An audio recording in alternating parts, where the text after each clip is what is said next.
in this community conscientization, all of us, we need to be together in one step, going further. Don't go by yourself. When we go to activities, stay together. Don't go outside by yourself. We need to make understand that this is the right thing to do. We are the correct people. We are right because we are driving by love, by caring, by concern, and we love all of. I love you, and I know that you love me. I love you. You love me. We love each other. This is a matter of love, caring. We have to stick together.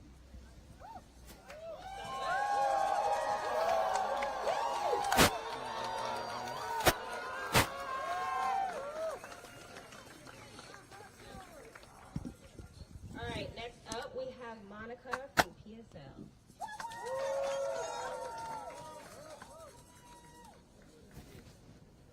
Everybody give another hand for Miss Balcalise.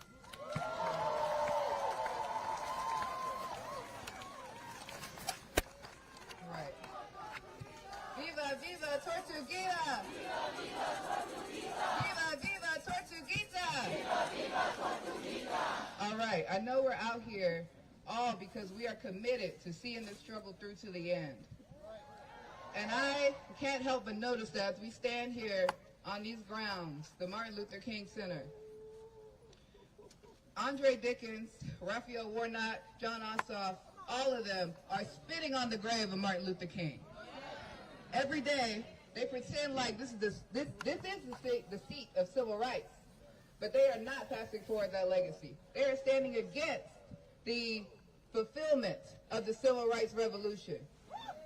That's why Martin Luther King was killed, because he was connecting the fact that racism was connected to poverty and war. A year to the day of his anti-war in Vietnam speech, he was murdered. He was on strike with the workers in Memphis, the black workers in Memphis, demanding that they got their piece of the pie. And so, this struggle here against poverty, as people have already spoken to, is connected to every struggle that we have, every struggle all across the country. Because those coordinated forces that donate money to create this side of urban warfare are the same coordinated forces that just pushed through a law criminalizing trans health care for minors this week. Disgusting. And it's happening all over the country. There are hundreds of bills being passed right now.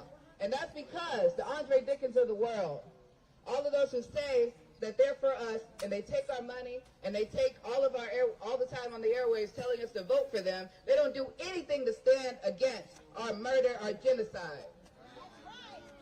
And so, right now, the ruling class understands that they're losing the war. They know all of us want freedom for our people.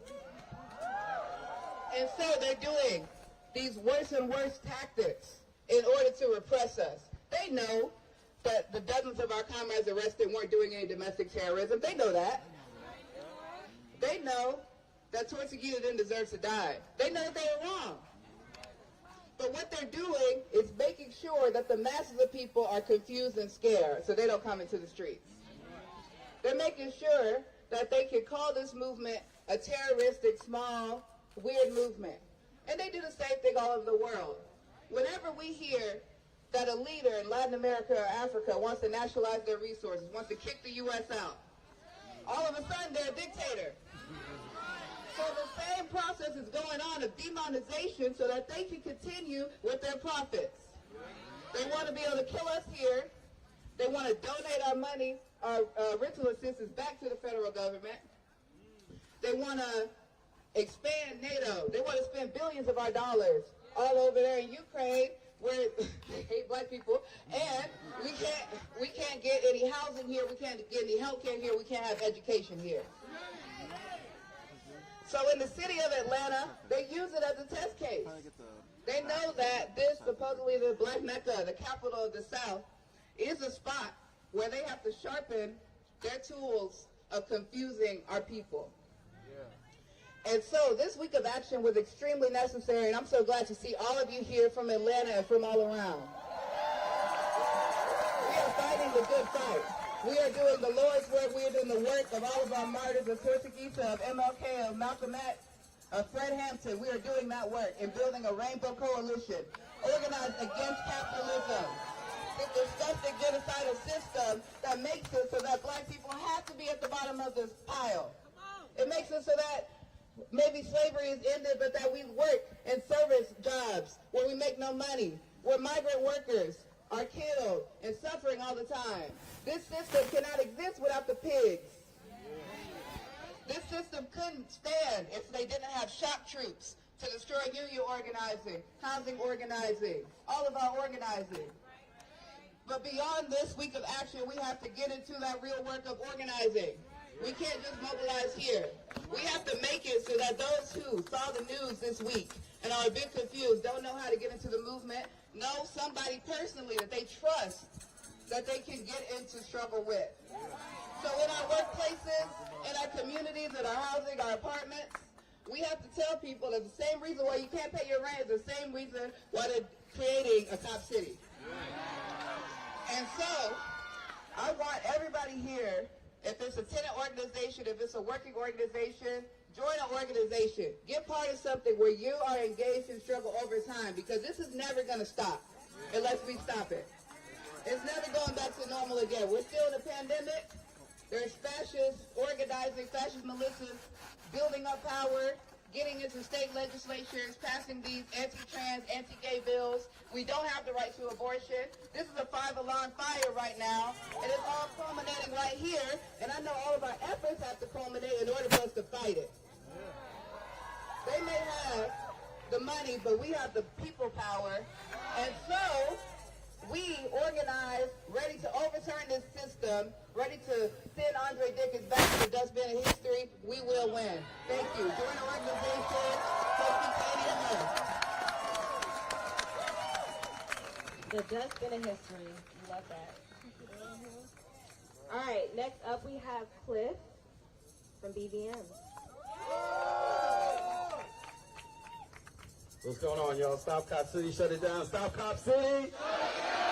Stop Cop City! What's up, y'all? I'm from Black Voters Matter, and I'm gonna talk a little bit. Thank you. I'm gonna talk a little bit about voting, right? But before I do that, I just want to explain something, because sometimes people get confused, they get it twisted. They say, "Oh, y'all are Black Voters Matter. All y'all do is talk about voting." Be clear. We understand that the way that we get to liberation is not going to come just through a vote. That's never been how it's worked for our people in this country. Sister Harriet didn't get a chance to vote for liberation. She didn't get a chance to vote to take our people off the plantation, right? So we are very clear that what we have got to be, in fact, we just celebrated, commemorated the anniversary of Selma and the March to Montgomery, but be clear, the people of Selma didn't vote for a Voting Rights Act. They had to fight for it. They had to march for it. In some cases, they bled for it. They had to resist for it. They had to take to the streets for it. It's in that tradition that we are out here today. So yes, I believe in the power of the vote, but I also believe in the power of mass action. That's right. And that's why we out here today. So I'm going to say a little word while I'm on it. I'm going to say a little word about voting, because at the end of the day, we got to send a message to Andre Dickens, right? We got to send him a message.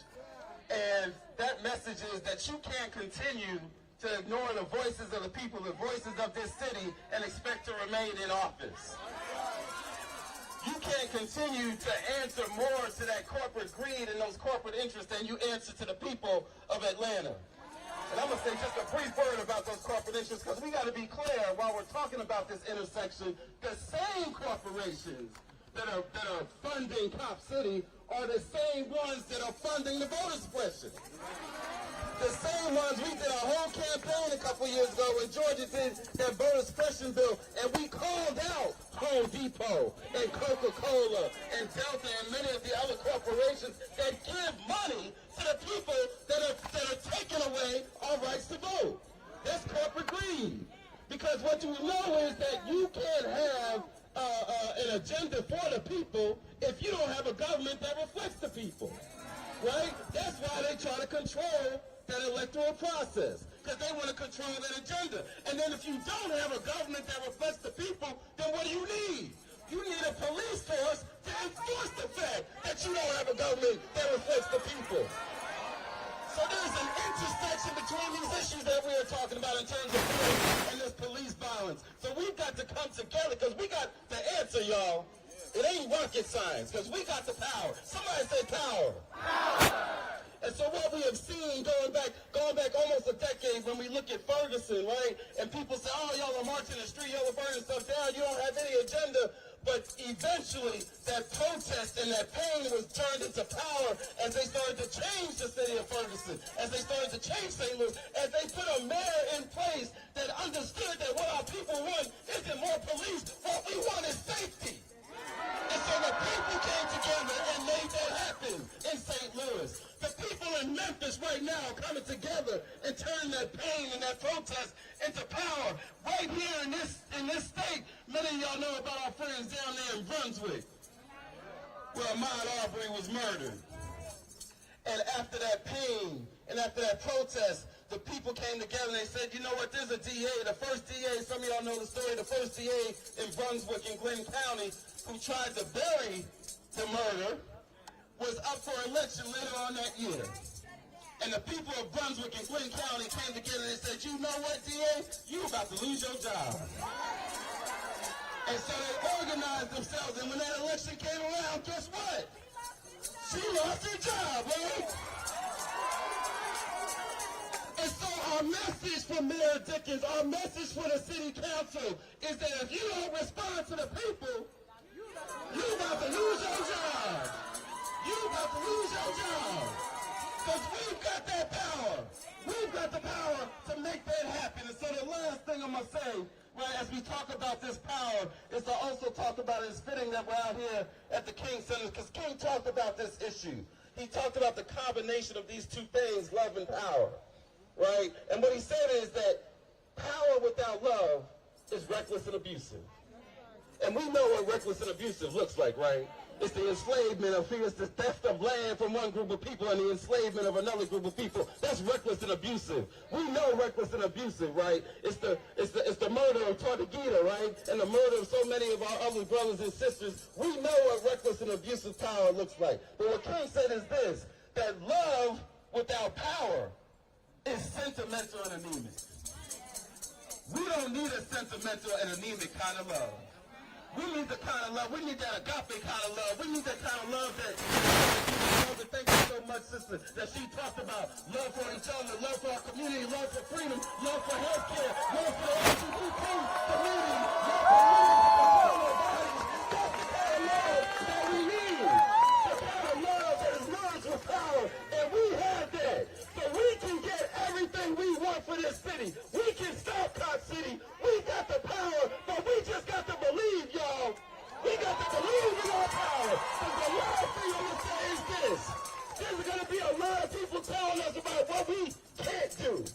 About what these organizers out here can't do. They only want to tell us about what we can't do. But I'm here to tell you, all of us out here, we're organizers.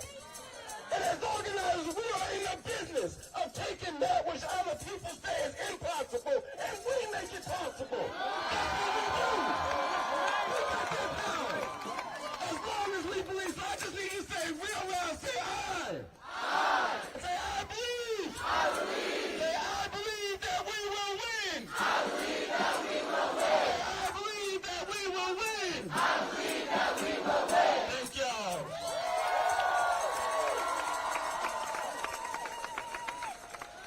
Thank you. I just want to call attention to this sign that we have in front. Andre Dickens is a sellout, right? Trying to sell our city to the police.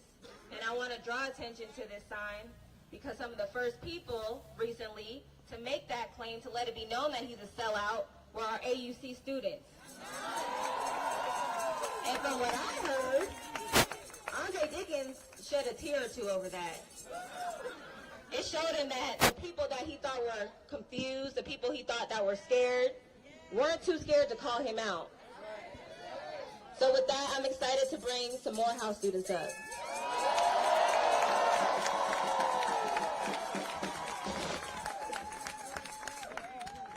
I want to highlight Atlanta students because Morehouse did bring attention to the issue, but this was a culmination of Clark Atlanta University, Spelman College, and Morehouse College, who all got together and recognized that this is not something that needs to be built in our city. I don't know what I can and can't do, but no justice! No peace! No justice! No peace! Okay. I'm Daxton Pettis. I am a student at Morehouse College. I'm a resident in DeKalb County. I have family in both DeKalb and in Fulton County. And I'm a resident, but this is an issue that's bigger than just the city. It's bigger than just the state. This is an issue that spans between environmental issues and human rights. We have consistently seen and see today the blatant ignorance of our history in attempts to erase it. The history of police brutality, mass incarceration, and abuse of our people through the law in many forms. Today is no different. Black people are incarcerated at higher rates than white people, and they make up a fraction of the nation. And new laws attacking our trans community, anti-trans laws, resemble the legal rhetoric that led to the segregation and mass sanction of murder of black people in our past history. Since the day that we watched, when America watched the brutalization of Rodney King on national television, nothing has changed. We have attempted to reform our police force, add de-escalation training, add civil rights history training, and give more money to our police. But we continue to see black bodies across social media platforms, television, and other media platforms being displayed, being murdered. The victims have received no justice. And when we say no justice, what do we say? No peace. No justice! No peace! No justice! No peace! No justice! No peace! Our people are being pushed out of their cities and murdered. We cannot allow for this cycle to continue. Thank you.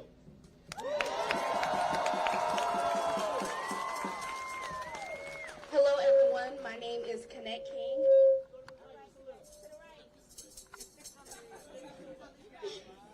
My name is Connect King. I am a graduating senior at Spelman College, and today,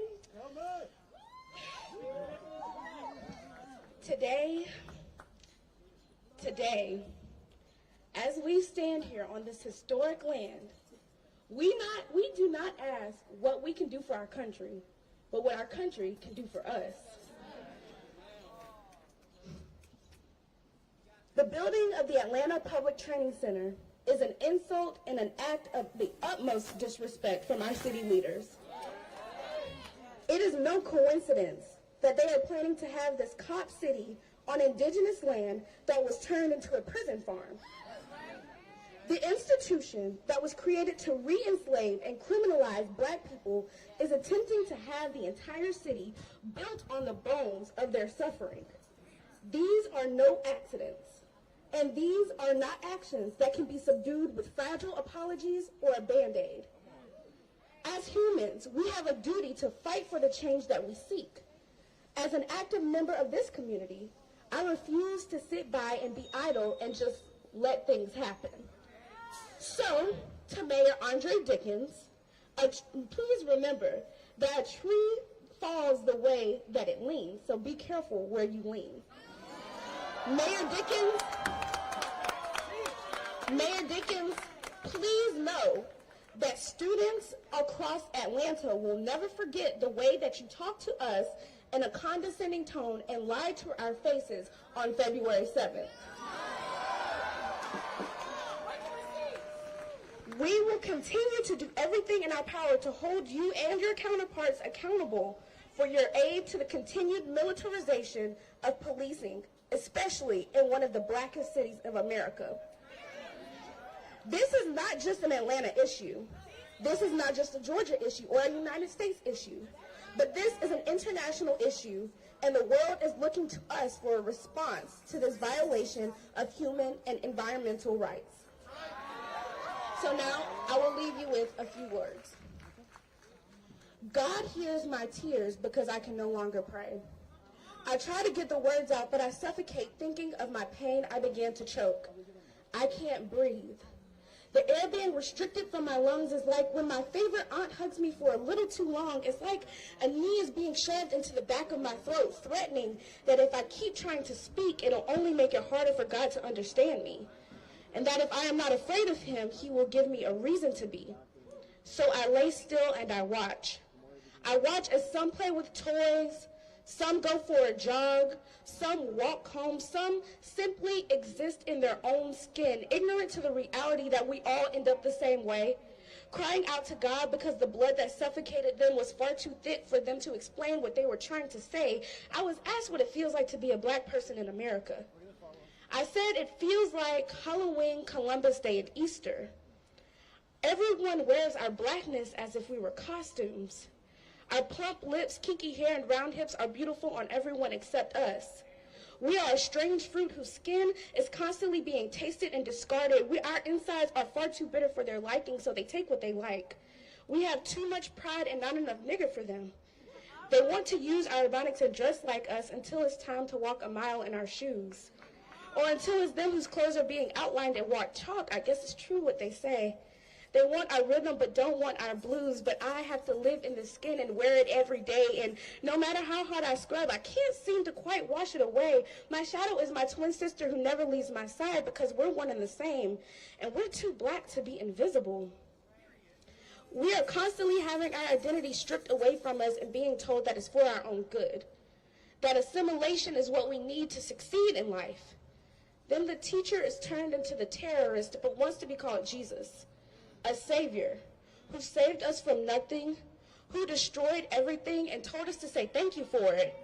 Because without him, we would be free, like him, an equal, a human, made in the image of God and not a reflection of himself. God's children celebrate life and liberty found within him, but they are selfish. They want life and liberty for themselves. They have done nothing to earn it, but we must slave for over 400 years to be considered the thought, I'm tired. Dying and coming back to life is tiring. How many times must we be crucified and resurrected for you to understand that you will not win, and that we will keep working, and we will keep fighting, because you still don't understand that my blackness is not a feature that you can steal and worship, but it's a struggle. You have to live in it. You have to earn it. You cannot have my blackness. And as the concrete tastes my final breath, I enter an eternal family reunion. My father's name is Rodney King. My son's name is Emmett Till. My brother's name is Trayvon Martin. My uncle's name is Eric Garner. My little cousin's name is Tamir Rice. My mother's name is Sandra Bland. My sister's name is Renisha McBride. My aunt's name is Ayanna Jones. Michael Brown is my neighbor. Tyree Nichols is my homeboy. Breonna Taylor is my best friend. And I saw Ahmaud Arbery jogging down the street the other day. If God can hear my cry, why can't America? I too sing America, but you don't want to hear me.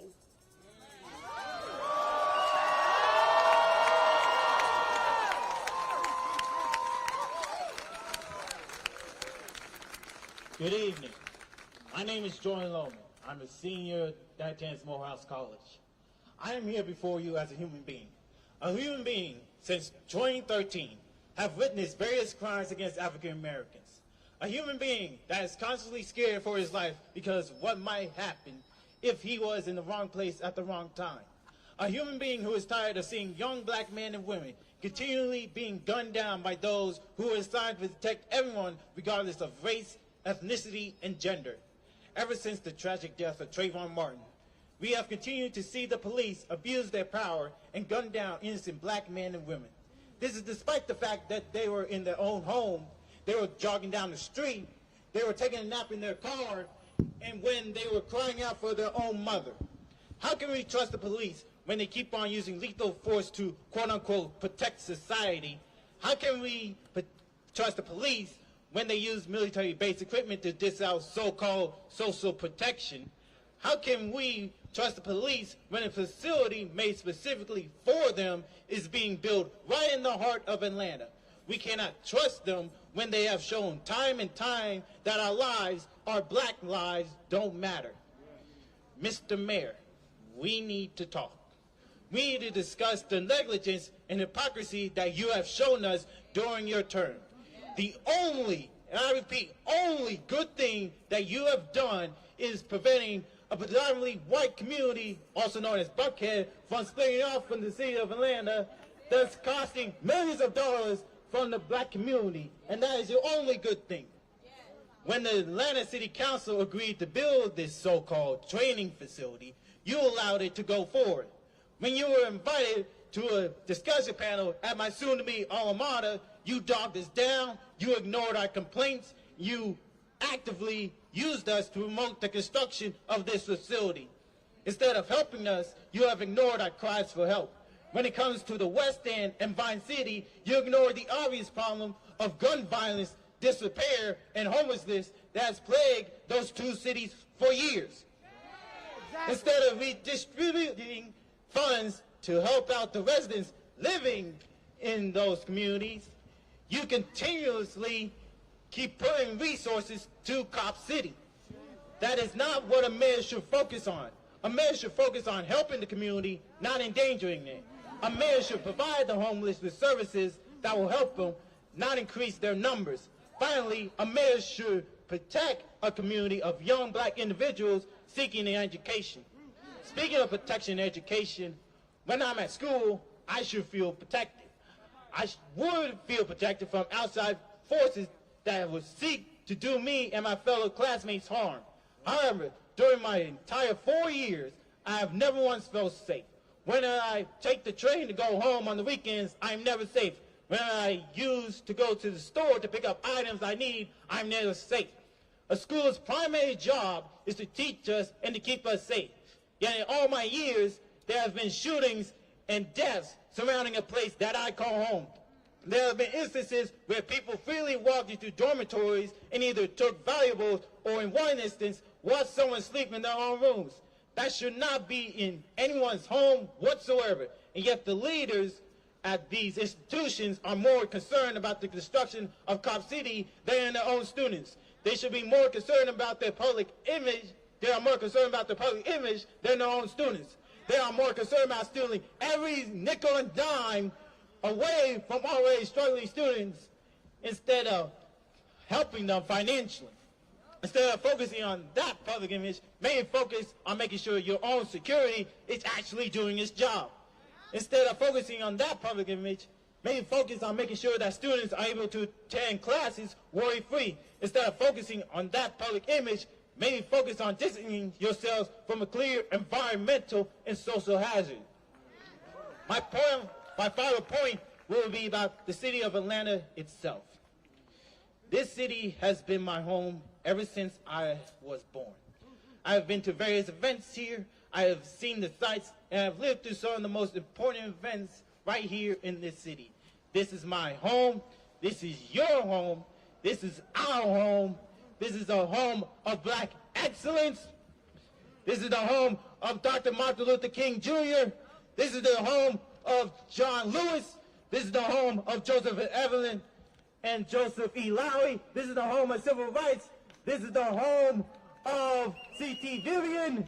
This is the home of great blackness itself.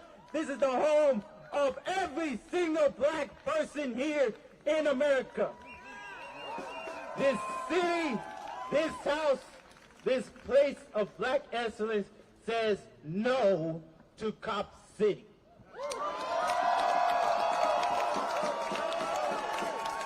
That's right. No to Cop City.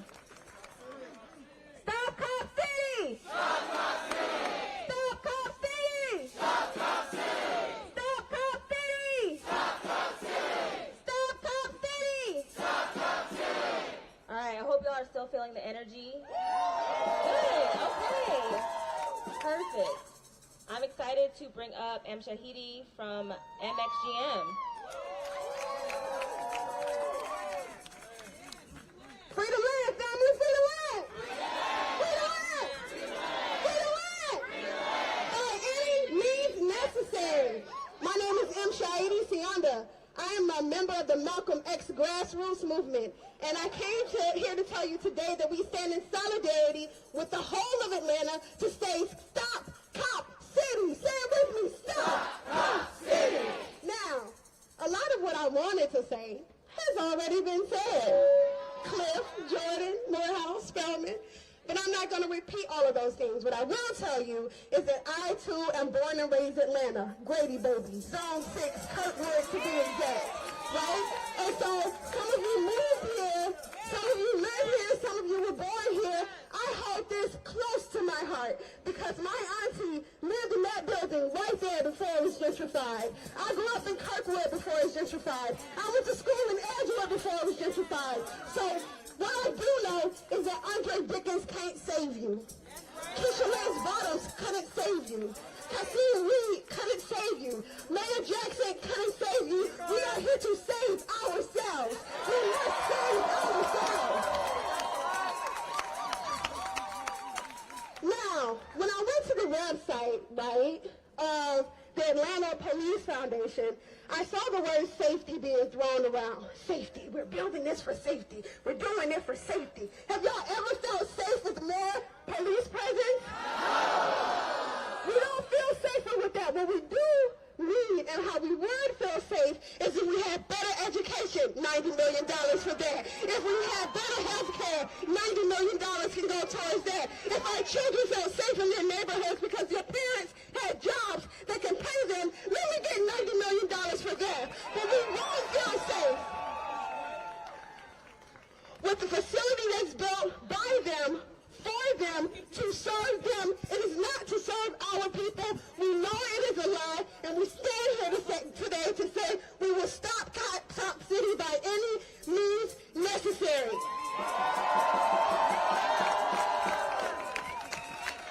There is an African proverb that says if you want to go fast, go alone. But if you want to go far, go together. Are y'all going together with me? Now, we know that the police, they think they're gangster, but we gangster too, right? They think they're big and bad and organized, but we big and bad and organized too. And because we know COINTELPRO is real, look to your left, look to your right. It might be a pig amongst you. Don't get it twisted. Look, we know that people sit in their rooms claiming to be powerful. And some of us say, we use this language all the time. We always say, you know, Home Depot, Bank of America, Chick-fil-A, all of them are the powers that be. I want to challenge you to shift your language because we are the powers that be. We are the power that be. We are the power that be. The power is within the people. So we agitate, we educate, we organize, we get our shit together, we take to the street, and we will stop Cop City. Let me see you hold up a black power fist, and everybody repeat after me, say, free the land! Free the land! Free the land! Free the land! Free the land! Free the land! By any means necessary!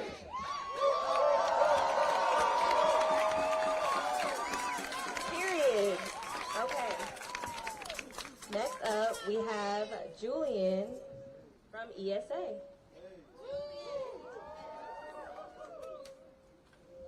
Thank you. Appreciate that. Look, can I rap to y'all real quick? First of all, it's fuck 12 all through the fo-fo. Really finna take a stand, we really going toe-to-toe. You don't let a city, motherfucker, you sell it. Streets really with us, motherfucker, you jealous. Look, normally I would freestyle, but I actually took some time to write things down today. Okay. Let me pull that up. I really appreciate the energy. Stop Cop City. Stop Cop City. Stop Cop City. Stop Cop City. Okay, here we go. It's really beautiful to see how the community has come out today at the King Center. Unfortunately, that community also includes the police, but we're working on that. We're working on that. We're going to get them out of here real quick. My name is Julian Rose. I'm an abolitionist and a black queer feminist. We have a political tendency to put those who are most marginalized at the center of leadership, governance, and care. That's not because they're the only ones who deserve it, but because they're the least likely to get it without intentional intervention. We have many faith leaders here today. And this is one concept that actually cuts across all religions. You'd be hard-pressed to find a text that tells us to neglect those who are most neglected. And in this way, this organizing tradition is deeply connected to my spiritual journey, and I'm sure it's connected to yours too. That spiritual journey has also carried me into the solidarity economy movement. Yeah, give it up for that, okay. Y'all like, we know these words, okay. To no surprise, the solidarity economy movement emphasizes solidarity. It emphasizes pluralism, many approaches toward a goal. And it emphasizes participatory governance and democracy.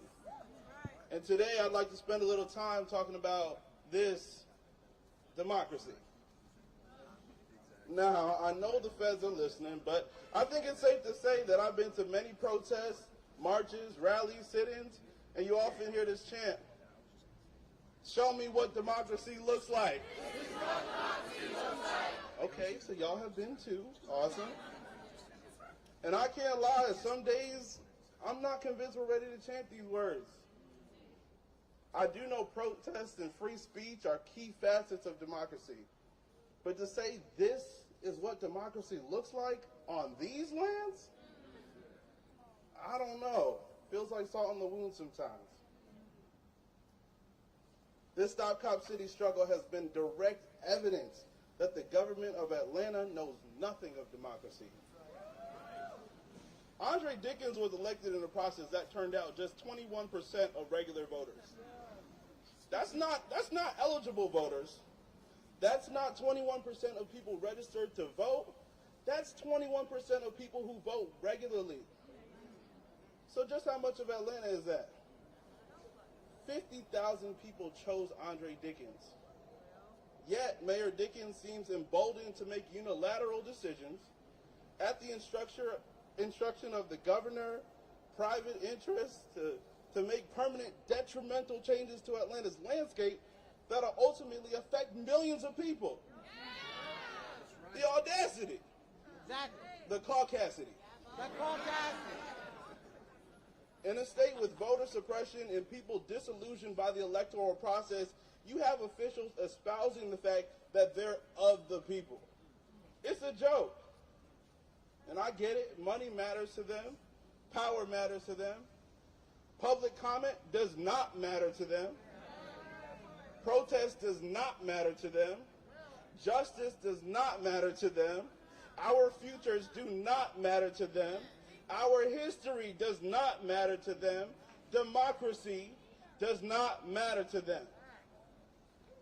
But what's important is that these things matter to us. They matter to us. And so I have come here to ask you all just one question. What are you willing to do to experience democracy for the first time?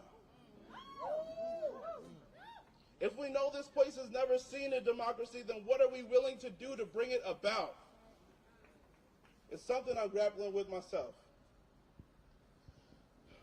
My Afro-pessimist friends and revolutionaries both agree we are at war.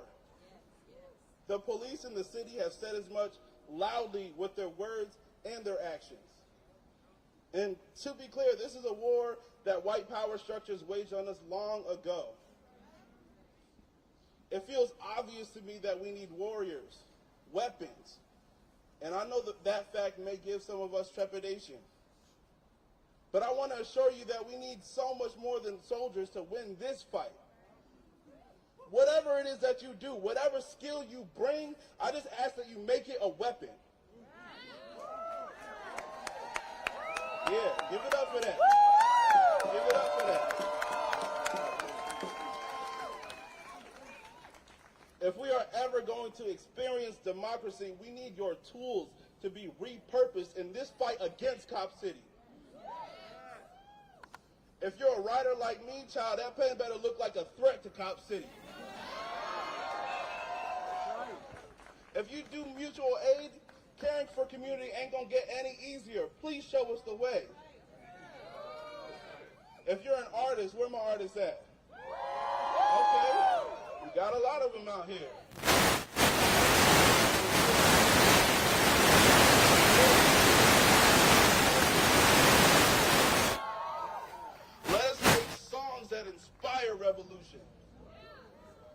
a healer, get ready. We need you. Much will be lost in this struggle. Let us not forget. If you're a teacher, well, we got a lot to learn about this war we're fighting and how police practice urban warfare. If you're a lawyer, guide us when they say that any fighter is a criminal.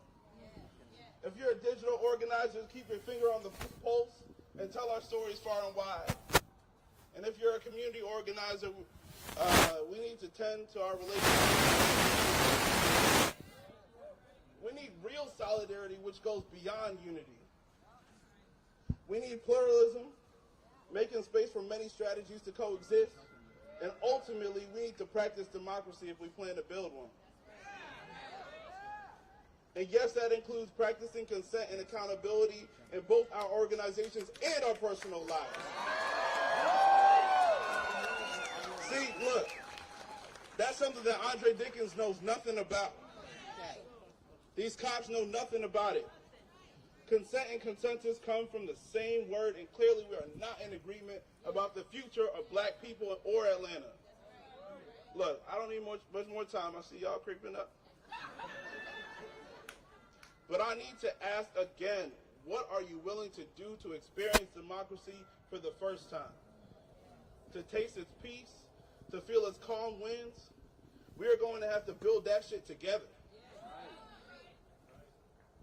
And our warriors will only get us there if we too are in this fight. If we too aim our weapons at the powers that seek to destroy the earth and us in the process. Cop City is the police and the establishment preparing for domestic war right here in the city of Atlanta. Any further training of the police is training against our existence.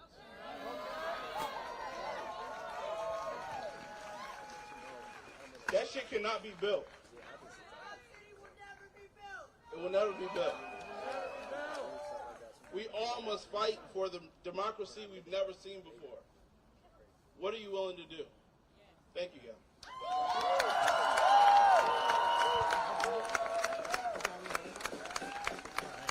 Now, Julian said we have to build this together, right?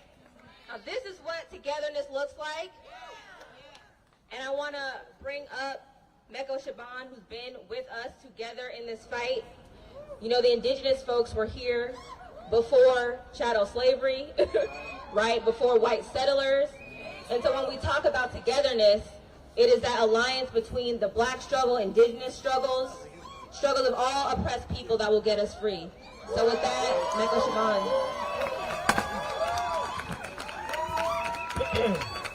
Mado, Chabon Colonel, Chohotik Kados, Hero Goge, Amalegado. I come here standing before you just joining the choruses of voices that has already spoken the truth.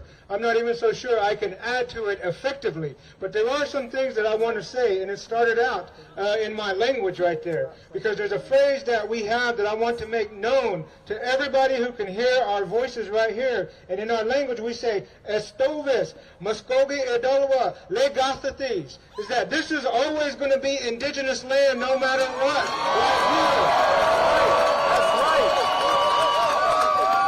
Our ancestors, my very ancestors, for thousands upon thousands of years are growing in the trees and are in the ground around us. And we have a right to say how society should exist in those homelands. And when we see something like a Cop City attempting to be built, no way is that congruent with the energies of life that brings us all together, whether it's the human species or the animal species or this Earth Mother that has given us everything that we need, including this beautiful rain that has blessed us tonight. There are places in our world that do not even have that luxury. Today, I come here because, for many reasons, I am coming for this right here, don't get me wrong. We're coming back for all that was taken from our ancestors. We're coming back for those things because it's not about personal property ownership. It's about being together in community, making sure, just like Tutukia's Blessed Mother Belki said, so that we can love each other and look out for one another. That's right. And just maybe, you have to come to my home, whether you're carrying these automatic weapons over here. Maybe you have to come to my home so I can teach you how. Because when you walked in my door, my grandma said, give them the best that you have. Give them some water to drink. Give them some food to eat. That's a way of life that is founded in love, not raising weapons against those whose only weapons is prayer and spirituality, a way of humbleness and taking care of one another. Those were the values that existed here for over 13,000 years. That's right. And so today, I want to say those things, but also, I don't want to take away from all the voices that you've heard tonight. In fact, I want to stand in solidarity between all of our people of color. So let there be no mistake that black folks, indigenous folks, are all right here saying we do not want this to happen in our world. That's right. We do not want this to take place. Because when we look all throughout this so-called history, there's a reason why they segregated us from each other. There's a reason why they put black folks over here. They put our people on reservations. There's a reason why. Because when we cried for food, they said, quit complaining, it's just you that has a problem. When we cried for decent health care, they said, quit complaining, it's just you who wants something. Now today, when we cry for a good education system, they say, quit complaining, it's just you. No, only to find out when our voices come together, they're treating all of us like that. We have a right to exist here. That's right. And today, I want that message to be known. I have good, kind relatives from all over indigenous, we call this Turtle Island, other places who have left their home. Even I have my own babies back home that are wondering, what are you doing, Daddy, in our homelands? I'm sad with what's going on. My baby boy told me that before I came out here. And I said, son, I'm going to try to make sure when we come back, we're going to come back and we're going to dance and sing like our ancestors did again. And my hope and my prayer is that we can do that together. And so today, as I come here, all I can say is just that little bit, because I stand here in solidarity with my relatives. I stand here declaring to whoever may listen, even those persons that you may see, but the way that our ancestors taught us is that the difference between us and the spirit world is as thick as a leaf on a tree. That even all of our ancestors are here bearing witness to what we're living and what we're doing today. And even for those who hear the sound of my voice across the street, whoever you may be employed by or working overtime and wasting money right now, your ancestors are watching you too. In fact, I'm going to get a little preachy right now. I am a preacher, but I'm trying to hold that back. In fact, my elders said that everything that we do now are for those yet to come.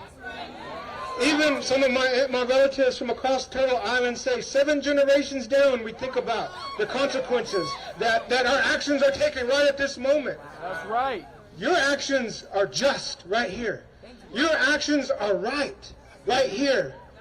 I'm talking to those people across the street over there. I'm talking to that person who was flying this helicopter up here.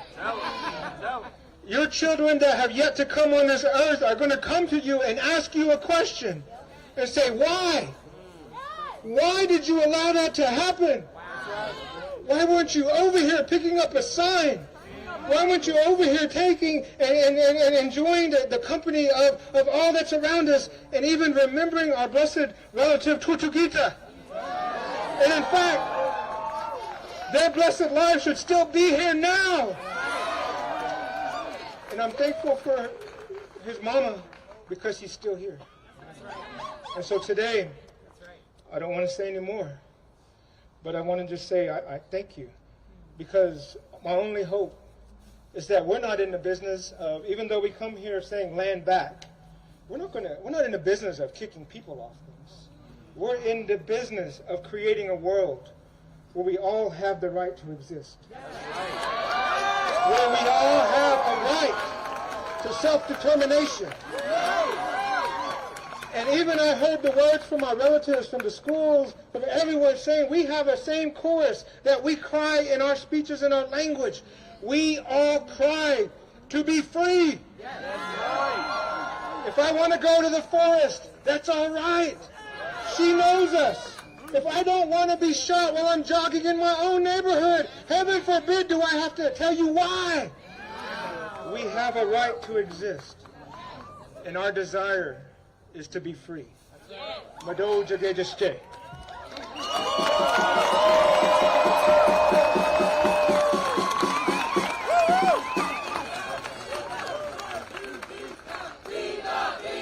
Tortuguita, viva, viva, Tortuguita, viva, viva, Tortuguita.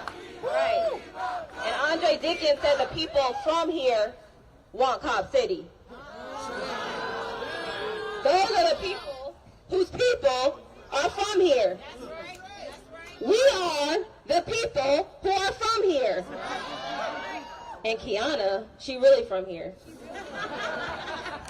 Hey. Yo, my name is Reverend Kiana Jones. I'm a member of the Faith Coalition to Stop Cop City. And I am a daughter of East Atlanta. I am from East Atlanta Village. I currently live in East Atlanta, and when I say that I'm ATL till I die, I am ATL till I die. And Nico didn't want to get too preachy on you, but I'm going to get preachy for a second. Everybody look at your neighbor and say, neighbor, you're a bad mama jammer. Let me tell you why you're a bad mama jammer. Y'all all bad mama jammers because y'all got 12 on these corners shook like a mug. Y'all bad mama jammers because it was only, 75 of us, Jazz, on Tuesday? For about 75 of us, we had over 200 cops kettling us while we marched and chanted. When you think about the power that people want to exert, I want you to look within yourself because the power is in you. You are the reason that the cops are out here thick as hell. You are the reason that Andre Dickens is running around trying to get support for this bullshit he's trying to do. Yeah. You are the reason that Cop City is not going to happen. We have the power of the people. And what I want to say right now is that I don't want you to get tired. I can't say don't get tired because I know that sometimes we do, but don't grow weary in your well-doing. The Bible says don't grow weary in well-doing, for if you faint not in due season, you will reap your just reward. Y'all, we can't faint. When we get tired, we got to hold each other up. We got to make sure that we stand together, that we fight together, that we hold each other up, because if we do, I'm telling you, we will win. These suckers are out here because they are shook. These council members don't know what to do because they are shook when they look at what we can do with just the power of us. It's powerful, the power in you.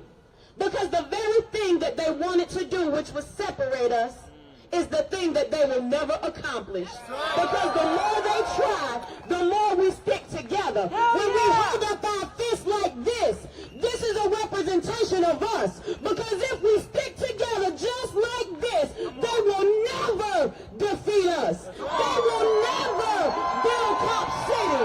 They will never take East Atlanta and do what they want to do with it. They will never, ever win. Y'all ready to march? Are y'all ready to march? I got to see. Hold up. No justice? No peace. No justice? No peace. No justice? No peace. Fuck these racist ass bullies. No justice? No peace. No justice? No peace. No justice? No peace. Hey, I think y'all might be ready. So yeah, we are going to get ready to get our march on, because everything that needed to be said tonight has been said. All I want to say is that when I told my granny that everybody wanted to know, who is your granny? She must be powerful. And I said, Granny, all of my people want to know you. And she said, baby, if they your people, they my people too. So I want you to know that y'all got a granny who is rooting for you, who is praying for you, that's holding you up even when you feel like you can't take another step. Me,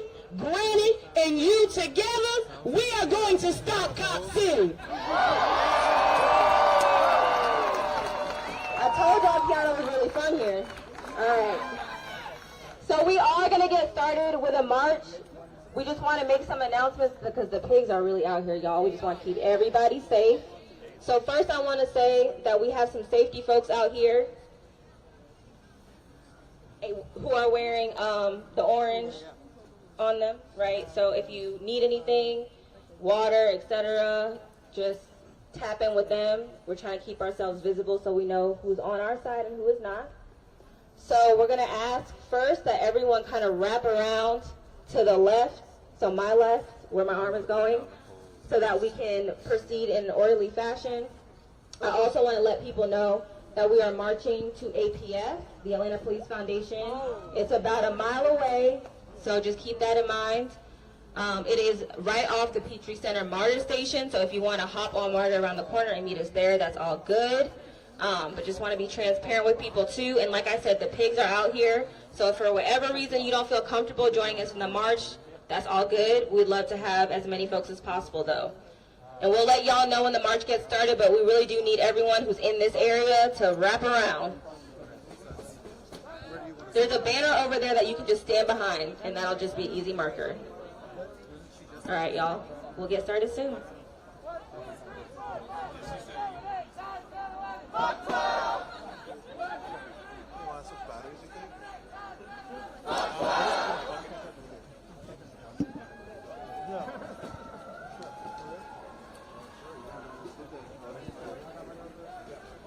Hey everybody, thanks for joining us. This is Lorenzo Sedina, Director of Tactical Media here at the NDN Collective. Sound good? Can you hear me? All right. We're going to be joining this march.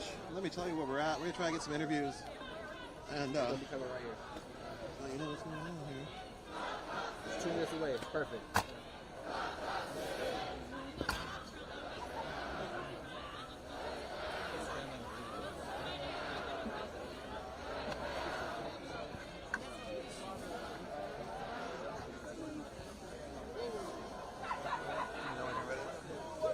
All right, we're going to...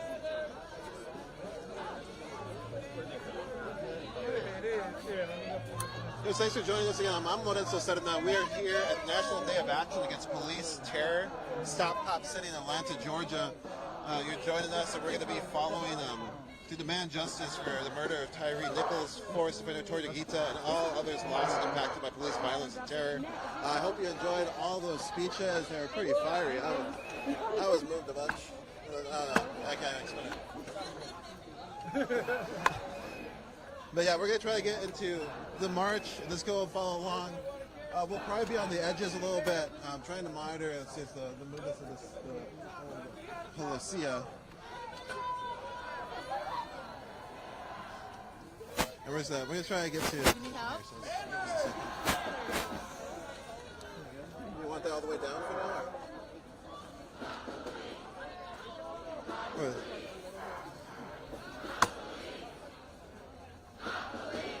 All right.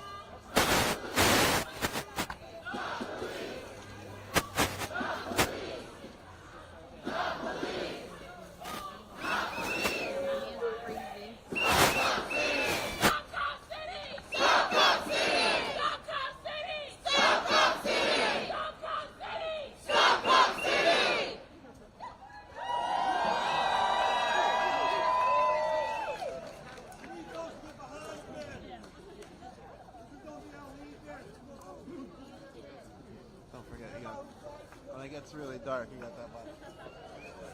All right, everybody. You can see right here.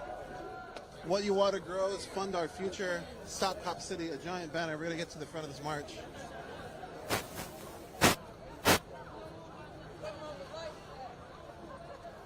So let's just hold here. Go ahead and let's you can see Atlanta versus 12. Stop Cop City. All the different signs and banners. Some of them were made in an art build. The Indian Collective was helping support here. Really exciting.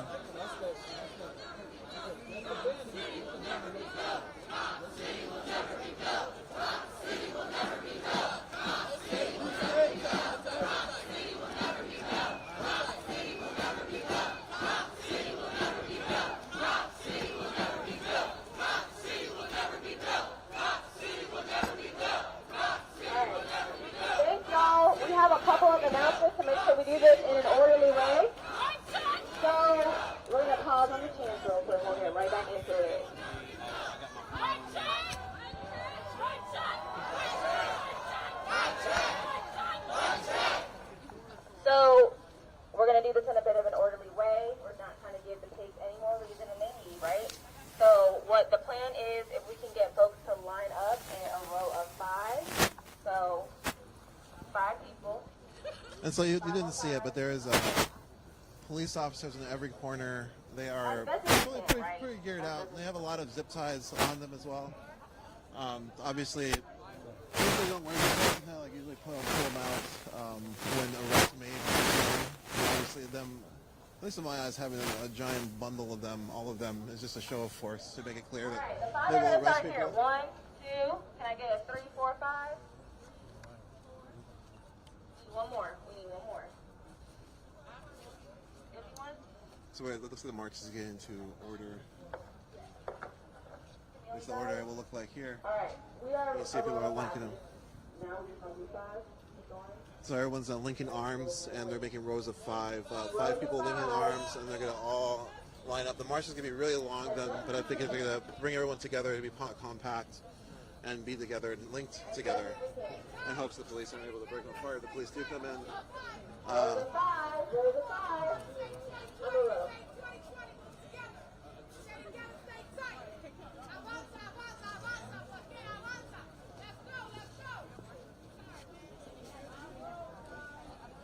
I'm going to move it to the camera. All right? Yeah, it'll be, yeah. Oh, what's up? It looks like I'm not loud enough. Staticky again. I'm just getting some. Yeah, so they're using the banners to create a wall around them to protect themselves in case the police again do come in.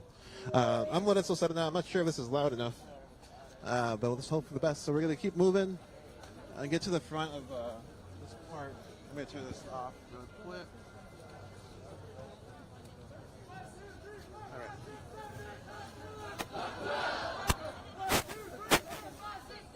I'm going to stick right next to you.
All right, we're going to stop here. Make sure folks can catch up. Stop here.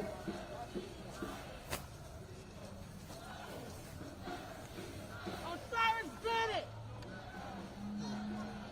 What happened? Police trying to get footage from Osiris did it!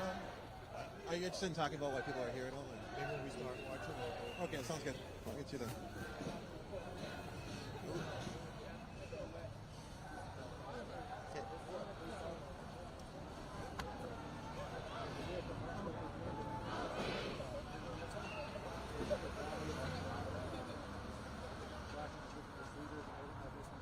So we're just holding on. They're bringing the march together, and then they're going to be taking. I'm not sure they're taking the street. I actually don't know what the. Puddle right here at the end of the sidewalk. We're going to stand the sidewalk for a bit. All right. We're moving. No justice. No peace. No justice. No peace. No justice. No peace. No racist. Police. No justice. No peace. No justice. No peace. No justice. No peace. No racist. Police. No justice. No peace. No justice. No peace. No justice. No peace. No racist. Police. Cop City will never be built. Cop City will never be built. Cop City will never be built. Cop City will never be built. Cop City will never be built. Cop City will never be built. Cop City will never be built. Cop City will never be built. The people united will never be defeated. The people united will never be. So we're going to follow the march for a while. We're going to listen to chants. Again, I'm Lawrence Sesena. We're here in Atlanta, Georgia. Stop Pop City. And we're in the front of the march to end police terror. The people united. people united. The people united. Stop Cop City. Shut Stop Cop City. Shut it down. Stop Cop City. And you can see there's like packs of police in all the corners up here. Stop City. Shut And everything is watching the march. Stop Cop City. Stop Cop City. Stop Cop City. I'm going to say a couple things. You say shut it down. APF. APD. Cop City. The whole damn system. So if you can look over here at these cops in the corner. Yeah, so like every corner there's a group like this of police officers. You can see they're wearing riot gear already, at least face masks, zip ties. They're just sort of watching, and they're kind of every corner or so is about that many. We can also see some lights up ahead, some flashing lights. I'm not sure what's over there. So we're gonna keep with this march. We're gonna try to get some interviews as well, and we're just gonna be following it. So thanks for being here. Thanks for joining us. Stop Cop City.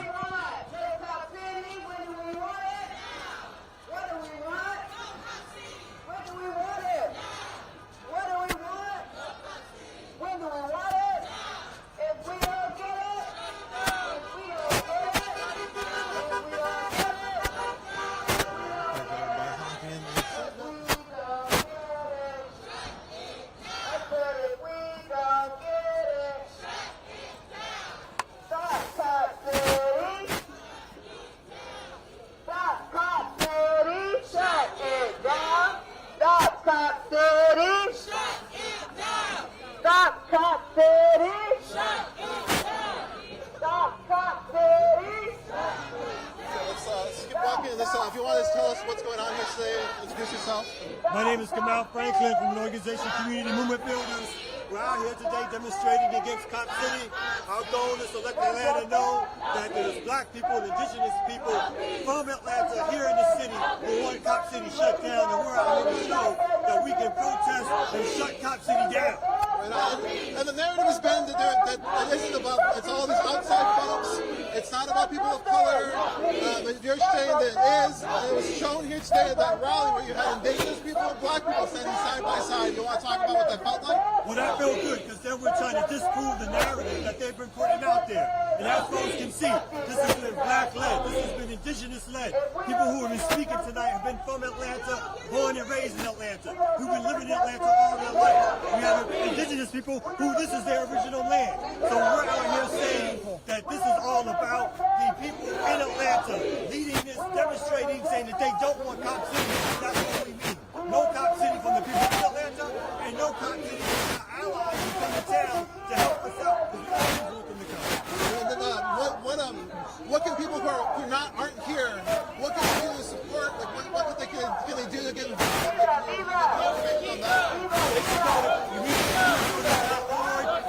There's a whole list of things they can do. They can sign petitions. They can tell corporations to not invest. They can tell the developers to get out. They can tell the city of Atlanta, the mayor, the city council, that they need to stop and rescind the lease. They can organize protests, banner drops. They can organize civil disobedience, direct action. They can do all of that to stop Cop City from happening.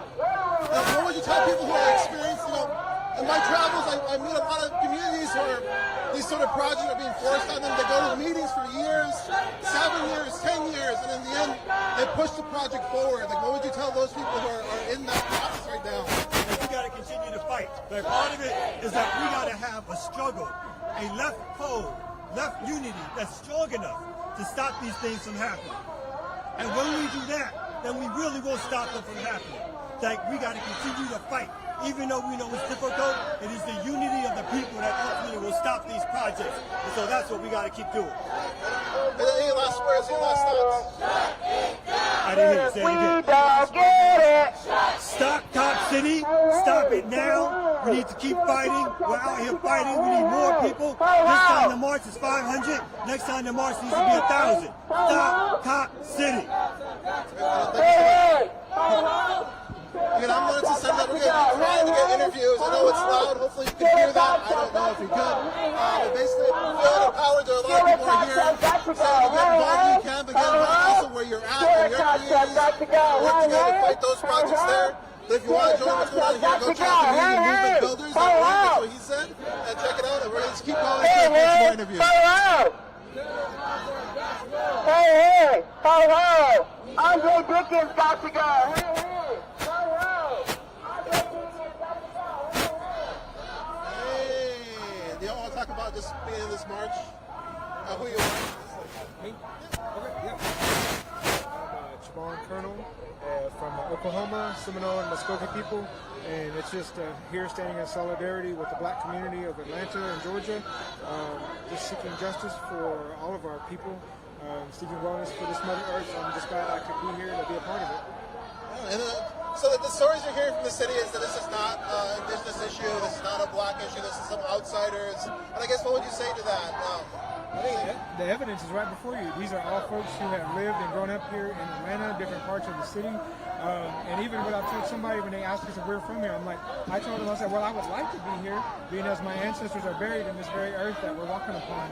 And so I think the one thing that we're trying to tell everyone is that this is a local issue, but everyone across the country must take witness what's happening here, because not only will this facility train folks here, they'll train people from across the world and also across the country. A lot of these tactics here are shared. With our experience in Standing Rock, they shared that with Minnesota police and sheriffs. They changed their tactics. They criminalized protesters. And what's happening here seems really familiar. It's like a continual militarization, further sort of pressure from the police. And there's now these domestic terrorism charges. And if you heard those charges, I just had to explain it. The language of it was ridiculous. People were caught while they're just walking and being charged with being violent while walking, and it doesn't make any sense. But that's what they're using against protesters here. Did anybody else want to talk about being here at all? The momentum is great. It's going and it's growing, and we're all on the same page here. And it's love, all about love for each other. All the people come together for this to just take care of the land. We want to save the land. I like your pen.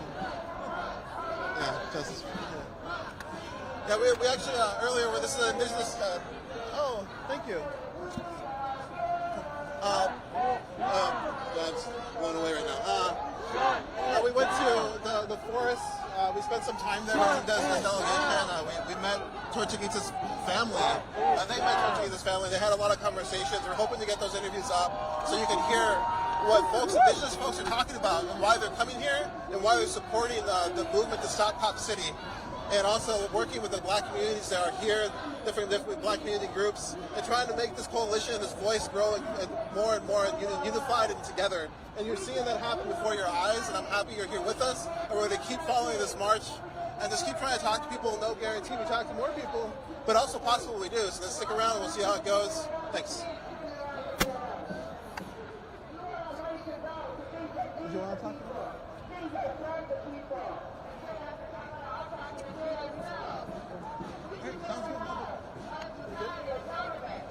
Right on. So we want to make sure we're always asking, trying to get consent from folks before we talk to them. So you look across the street, there's, 4 officers. These don't have any armor on, so the ones on the corner that have helmets, these are here. Again, really common, they'll send sort of the soft-suited people out, sort of when the press are out, get taken photos of, and then they'll kind of deploy their more armored troops later on. Usually when marches, the press kind of dwindles towards the end, usually when you see them, but we'll see what happens here. Again, that's my first, I've been through Atlanta, this is my first time in Atlanta a few times, just visiting this indigenous communities that are coming to be on the land, learning about the land from them, and the history of it, which is plentiful, 13,000 years.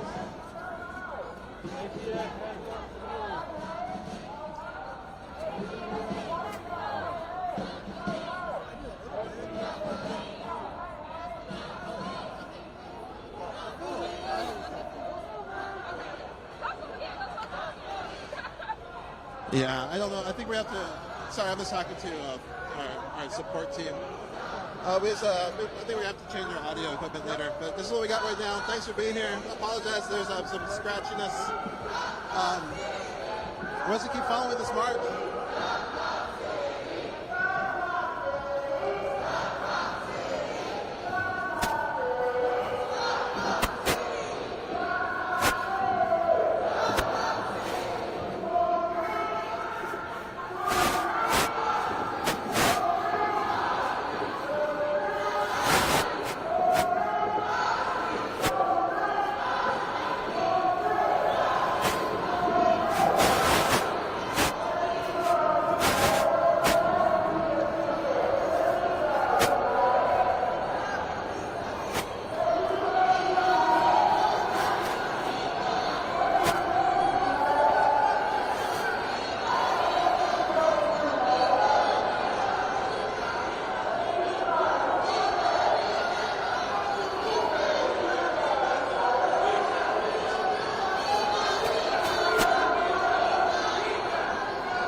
So we got banners, we got people moving around.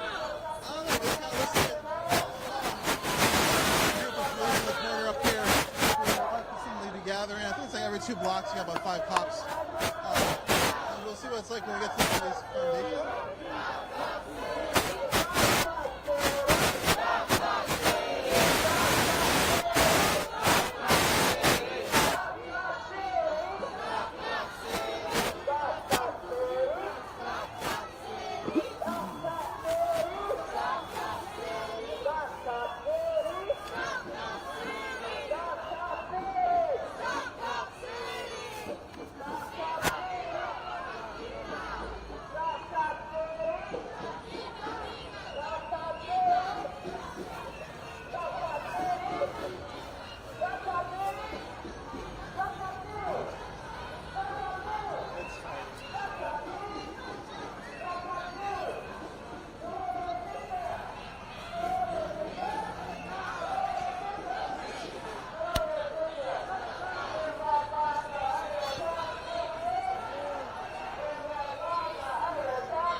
We're going to try and get this back to the crowd.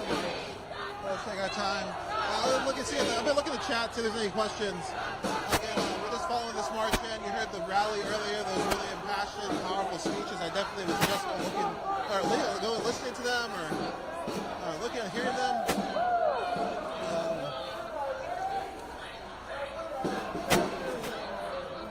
However you experience those.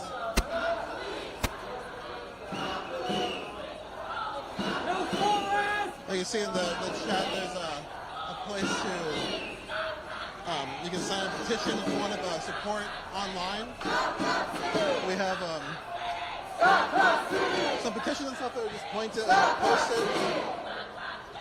Tell the corporations they invest a good list of corporations that are investing in Cop City. You want to tell those, some of them may be your favorite. That's how it always happens. Your favorite brand out here building Cop City, you can let them know you don't approve. There's also a petition of cop housing both here on Cop City. Go check that out. Yeah, I apologize for the static, because this is how it's going to be. Yeah, Farmer Barb, appreciate the static. I think we're going to have to replace this gear after this March, or this weekend. Thank you, Jeanette. Yeah, if you're in the chat, say hello, let us know where you're at. I'll do my best to answer any questions. I will check out the chat. I actually have a free hand for once. And so, again, I'm Melissa Sedna. We're here with Walden, who's offering the camera for this whole time. So if you want to send some energy Walden's way, I'm sure he will appreciate it. But we're going to keep marching, walking, talking, and trying to get a sense of the people who are out here. Again, the city is putting forth this a lot of outside agitators. If you were listening earlier in the week, there was a press conference put on by Clergy. Incredible, by the way, just in the experience of Clergy. And one of the things they said is like maybe the reason all the folks are catching up from out of town is because the people who are from here know the area, so they know how to get away. It was a pretty poignant point. I don't know if you want to think about it, sort of how it works, so people who know the lay of the land can actually move easier. People who don't, not so much. Anyways, but I thought that was a really interesting point of view. As you can see here, a lot of people from Atlanta, a wide diverse group of folks who want to go with that. And yeah, we're just going to keep moving, keep marching.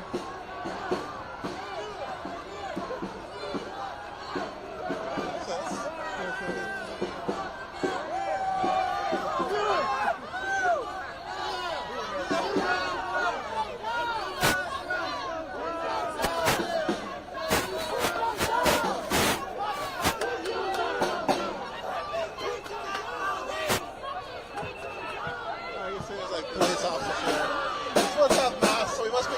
a place they care about.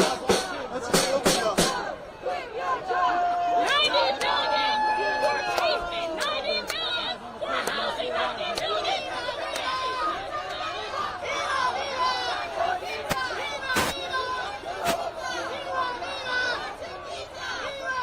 So this is a little where you put police officers, they have helmets on. They must be getting closer to a place they care about.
Looks like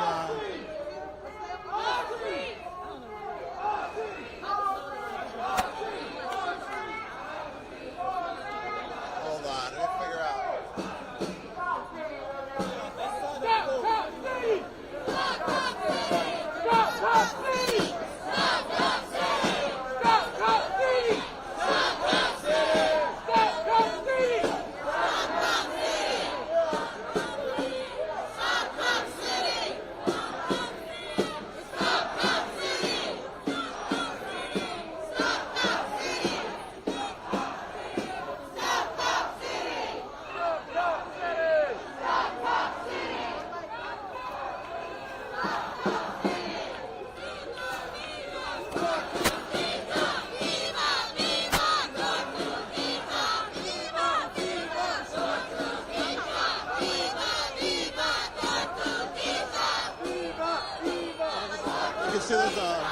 projection on the building. I see a projection that says, trees give life. Now we're behind a tree. So there was a moment where we could see it, but I think we'll get the clear here in a moment.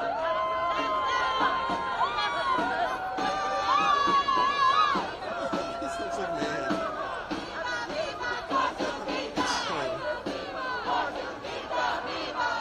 Let's go. Okay, if you're just joining us, we're in Atlanta, Georgia. South Park City is in the streets right now. The movement against the destruction of the Milani Forest. They built a military police training ground. You know, talking about the militarized police a lot. They're pretty much militarized. It's like they're militarizing. They have militarized, I always like to say. But they're building an urban warfare place. They can learn how to break into people's homes and stuff like that. I don't know. It's uncomfortable but true.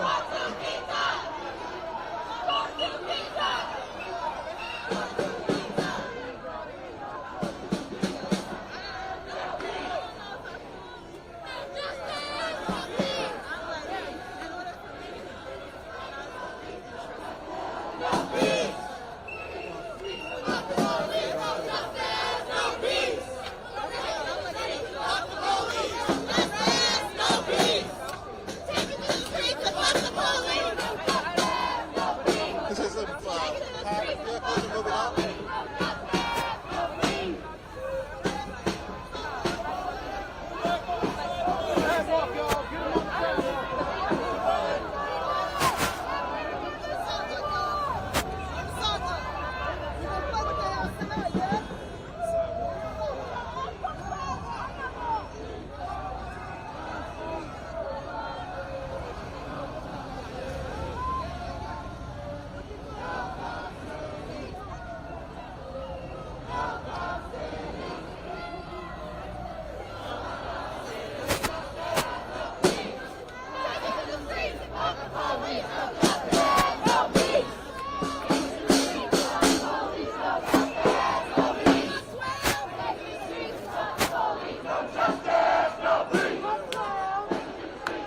So we're kind of like in a holding pattern right now. I'm just trying to get you a better view of what's going on here.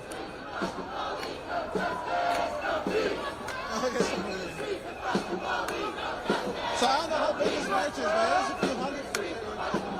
It's probably so everyone was linked up now with a little dancing, a little food, a small movement.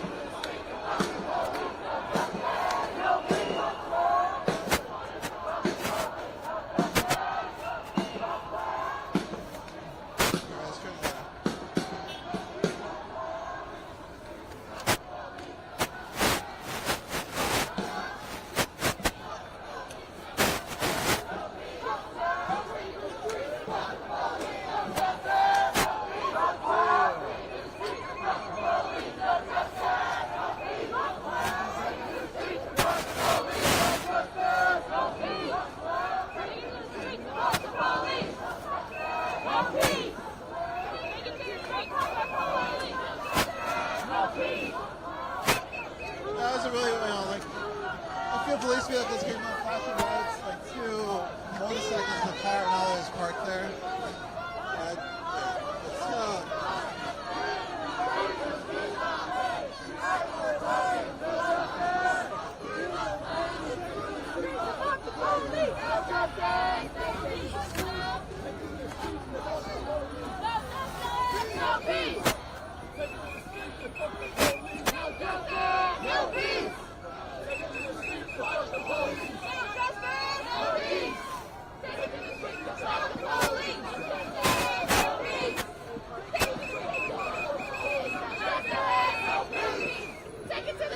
Fuck the police, no justice! No justice! No justice! Take it to the streets and fuck the police, no justice! Somebody in the chat talking about they're comparing Cop City to a new School of Americas. The School of Americas was used to launch like a bunch of coups in South America. If you look at the history, it's like definitely the United States being involved in other people's democracies, trying to House leadership are Democratic, we'll let them. No justice! Both Americas, look it up. No justice! No peace! Take to the streets and fuck the police! No justice! No peace! No justice! No peace! The streets and fuck the police! No justice! No peace!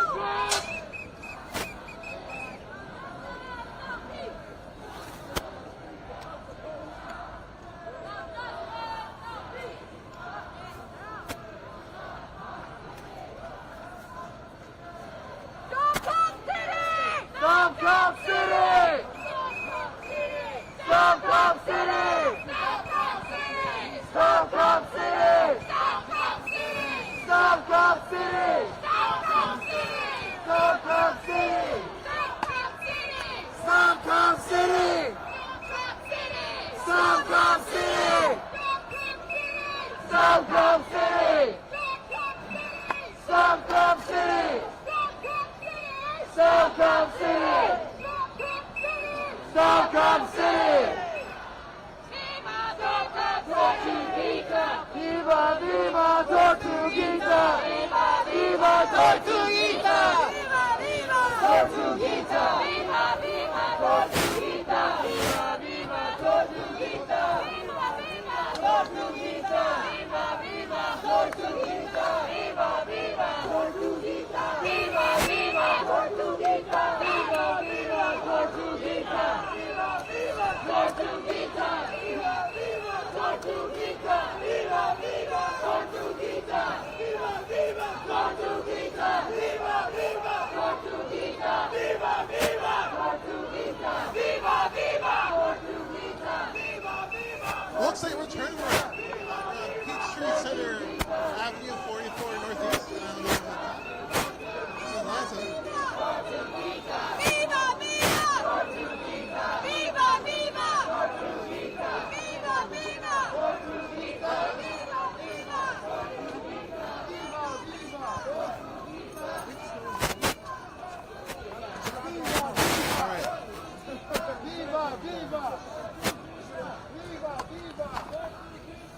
We're going to hold a second again. If you're just joining us, we're here in Atlanta, Georgia. You can see there's a few hundred people. I don't know. I'm always really bad at counting crowds, so if you want to count it for me, please do. We're turning the corner. We're heading to the Police Foundation, Atlanta Police Foundation, Foundation of the Police. I'm pretty sure.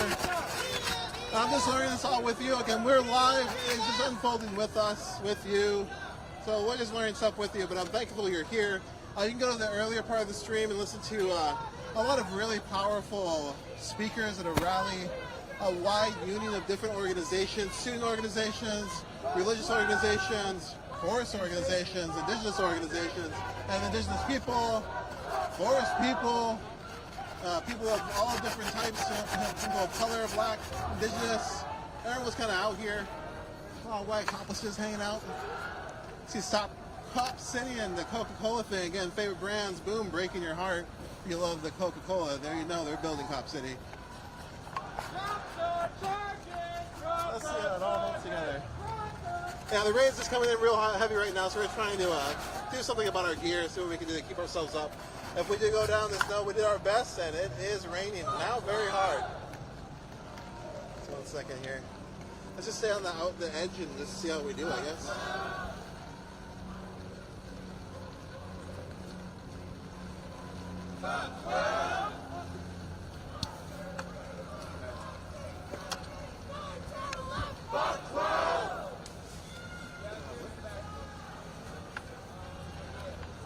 Alright, so you can see actually if we wait at the end, there's an LRAD coming up. It's filled that thing right there at the top of the police office. That's an LRAD. And you can see a bunch of police officers are following the march, turns out, and are now trying to move up forward. And they have an LRAD kind of, wow, the march is way up there. Let's keep going. Look how far up it is. Can you zoom in that? It's way up there already. But yeah, there's a bunch of police vehicles behind the march. And like we said, the front police vehicle has an LRAD, a long-range acoustic device, used to disperse crowds with noise, basically like a projection of noise that is very painful, it's uncomfortable. And we're gonna move and see what happens, I guess. But our team has no earplugs. Hopefully some people out there do. There's a variety of ear protection you can use against NORAD. Shooting muffs, ear muffs, I've heard different things about ear, like but yeah, so there's the other cops. They're behind the march. That makes sense. I was like, where are they?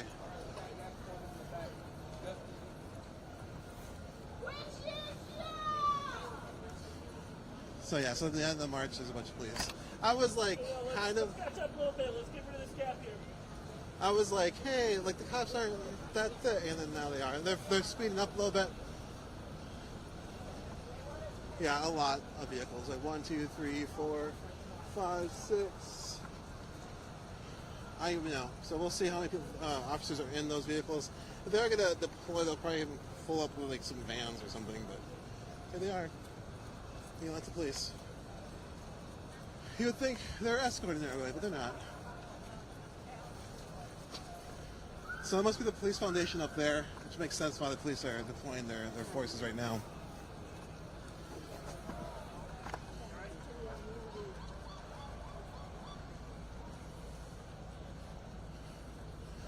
Oh, you're all good. Sounds good.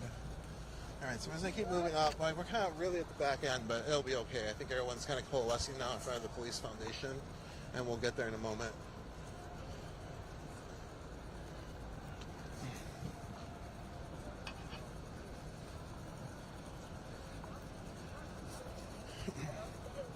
Here, can we stop and zoom in on the speaker on top of that vehicle? Yeah, you take whatever makes the most sense. We want to.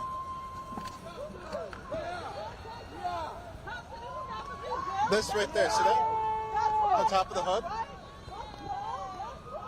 Yeah, there's an LRAD, a long-range acoustic device. It's mounted on like a sedan. I don't know whose plan that was. It looks like it's bolted in. But yeah, that's what's coming up behind the march right now, so folks know. I don't think anybody in this march is watching our stream, but that's what's happening. Well, let's keep moving. But I just want we'll get in front of it, and we'll get another shot of the front, and then we'll keep on going. All right, right here. Well then, can you shoot it from this angle so we can see the front of it? The LRAD.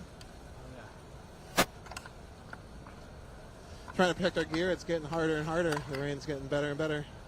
It's a blessing.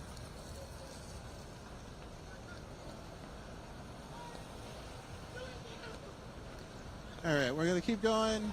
We're way behind now, but we're just following the end cap of police. Let's try to see if we can cross right now. It's walk. Let's see how walk works for us.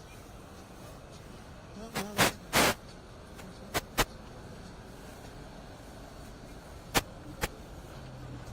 Did the old hand communications.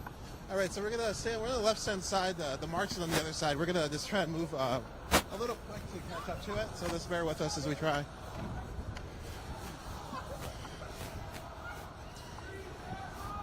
They'd probably use the urban facility to learn how to use the LRAD better. Because in my experience, it never really goes super great unless they're like in an area like this. Not good because all the sounds gonna bounce off the buildings.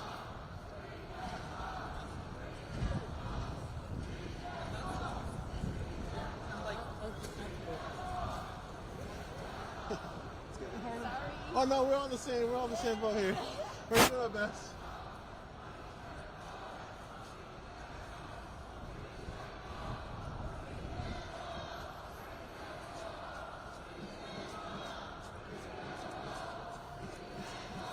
It's trying to get to the police here. These are people. Here's the NLG folks. That's the Lawyers Guild doing observing the police. There's another caravan of cops on this road here, so it looks like there's a caravan behind them with a lot of police vehicles. And then in front of them, it looks like they brought another kind of convoy of police vehicles. Again, a lot of show of force. Everyone's just marching and chanting. It's very innocuous.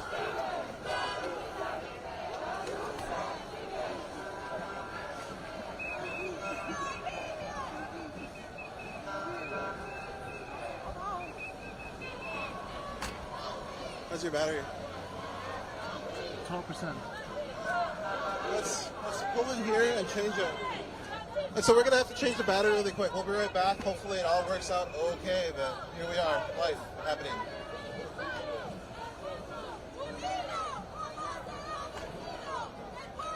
So we'll be right back.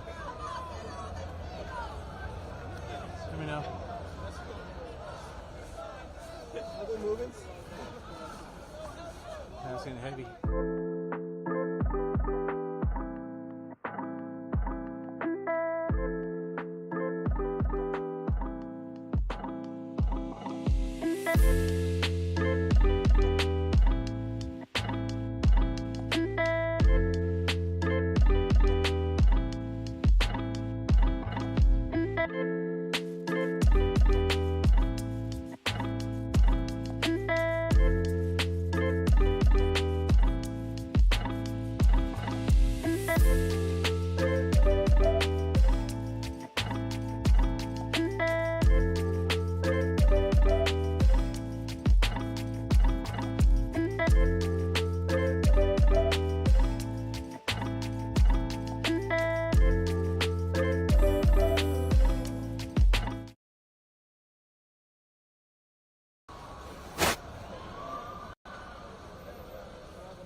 We're almost there now. Let's get to that home stretch.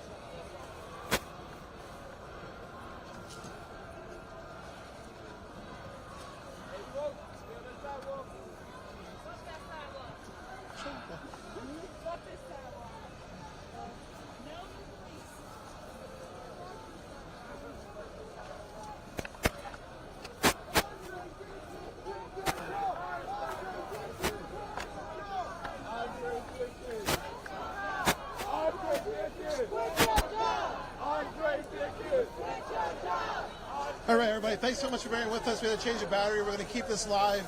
There's some other stuff we might have to charge as well. It's going to get a little harder, but we're going to do our best to keep following this march, keeping this live, and showing you what's going on here in Atlanta, Georgia. And people fight to stop Cop City, fight to uplift Torchiquita's voice and memory, and just fight how they can. And this is a march, banners, chanting, people together showing unity and love.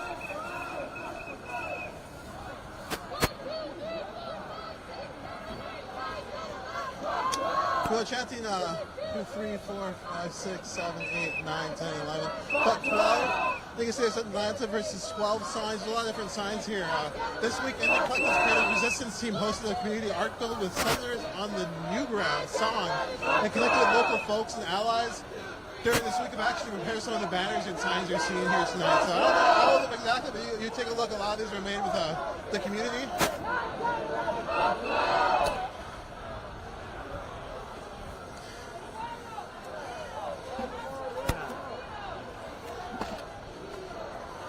Sorry.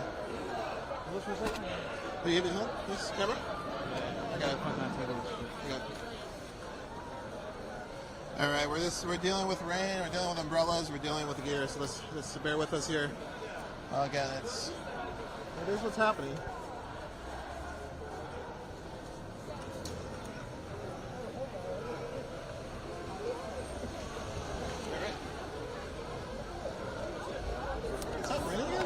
Kind of like rains and stops. We're gonna try to get to the front. We'll see how it goes. It hasn't gone well so far.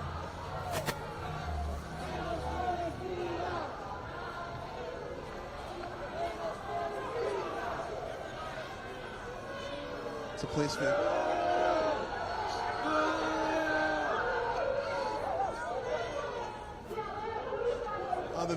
This building has its windows blocked out.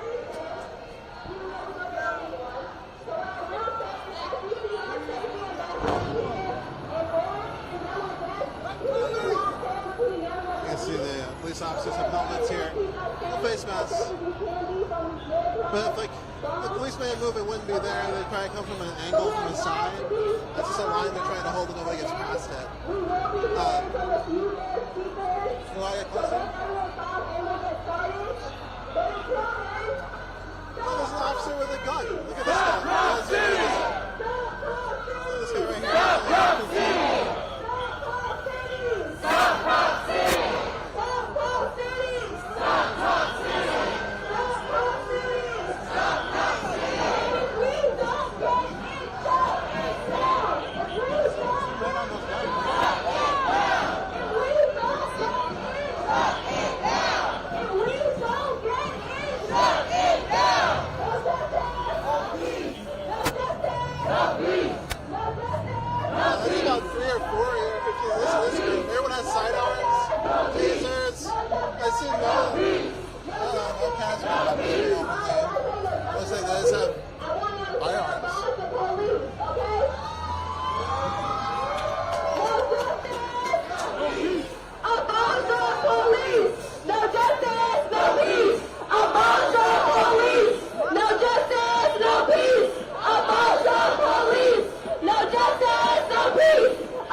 Abolish all police. It's not anybody's privilege.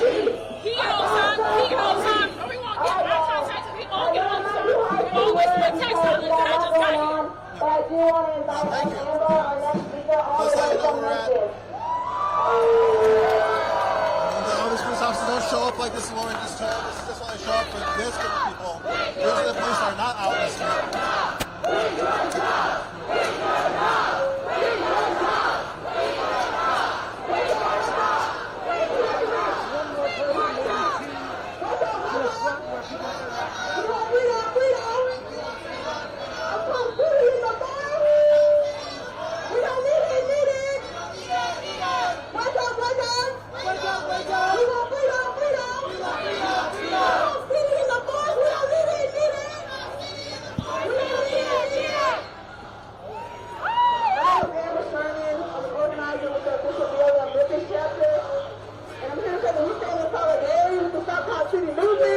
Because we know what happens here in Atlanta affects all of us. Building a mock city, the police officers practice defense tactics, use militarized equipment, and destroy forest land that's crucial to the vector effects of climate change. It's not only harmful, it's anti-black, it's reinforcing white supremacy tactics, and it's tone deaf to this community's outcry here in Atlanta, in Memphis, and all throughout the U.S. when we say demilitarize and defund the police and invest in our communities. Memphis and Atlanta are very similar cities in the makeup, in the high percentage of poverty and unhoused folks, and they're also very similar in the levels of police violence. But more importantly, we're very similar in the wins that we're seeing from our consistent organizing. When we continue to organize around these important issues, as stakeholders here in Atlanta have begun to waver and remove their support for Cop City, and the court order has been granted to stop work, we passed ordinances in Memphis to remove unmarked police cars from doing traffic enforcement and establish a public database for traffic stops, complaints, and uses of force in real time, providing levels of transparency we've never seen before. Mayor Dickens is a trifling sellout, playing the good old boy character to appease the black elite and white corporate entities who we know will push us out of our communities and verse us by using harmful tactics, any tactics they can find. The longer he continues to ignore the will of the people, the more he solidifies his allegiance to upholding white supremacy, upholding police terrorism, and upholding his allegiance to the wealthy class. He is just as complicit as the Atlanta Police Department and the Georgia Bureau of Investigation and other police forces in the murder of Tortuguita and the violent mass arrest of folks attending the music festival this past weekend. But if there's one thing I know about, that's people power. If there's one thing I know about, that's people power. And this is what a movement looks like. The people are rising up and saying, we ain't gonna take it no more. You won't displace us with ease. You won't harass and murder us with ease. We're putting up a fight. This is our ancestors. We're resilient. So are we, and we ain't letting up.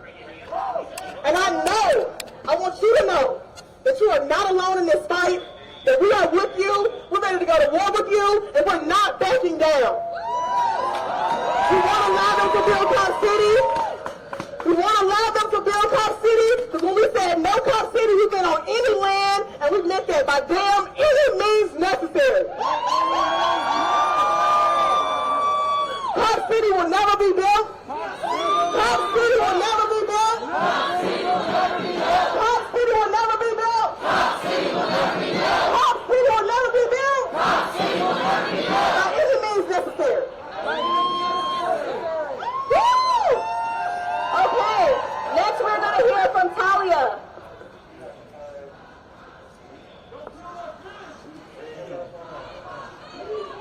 While we wait for Talia to come up, we'll hear from Tunde from Black Alliance for Peace.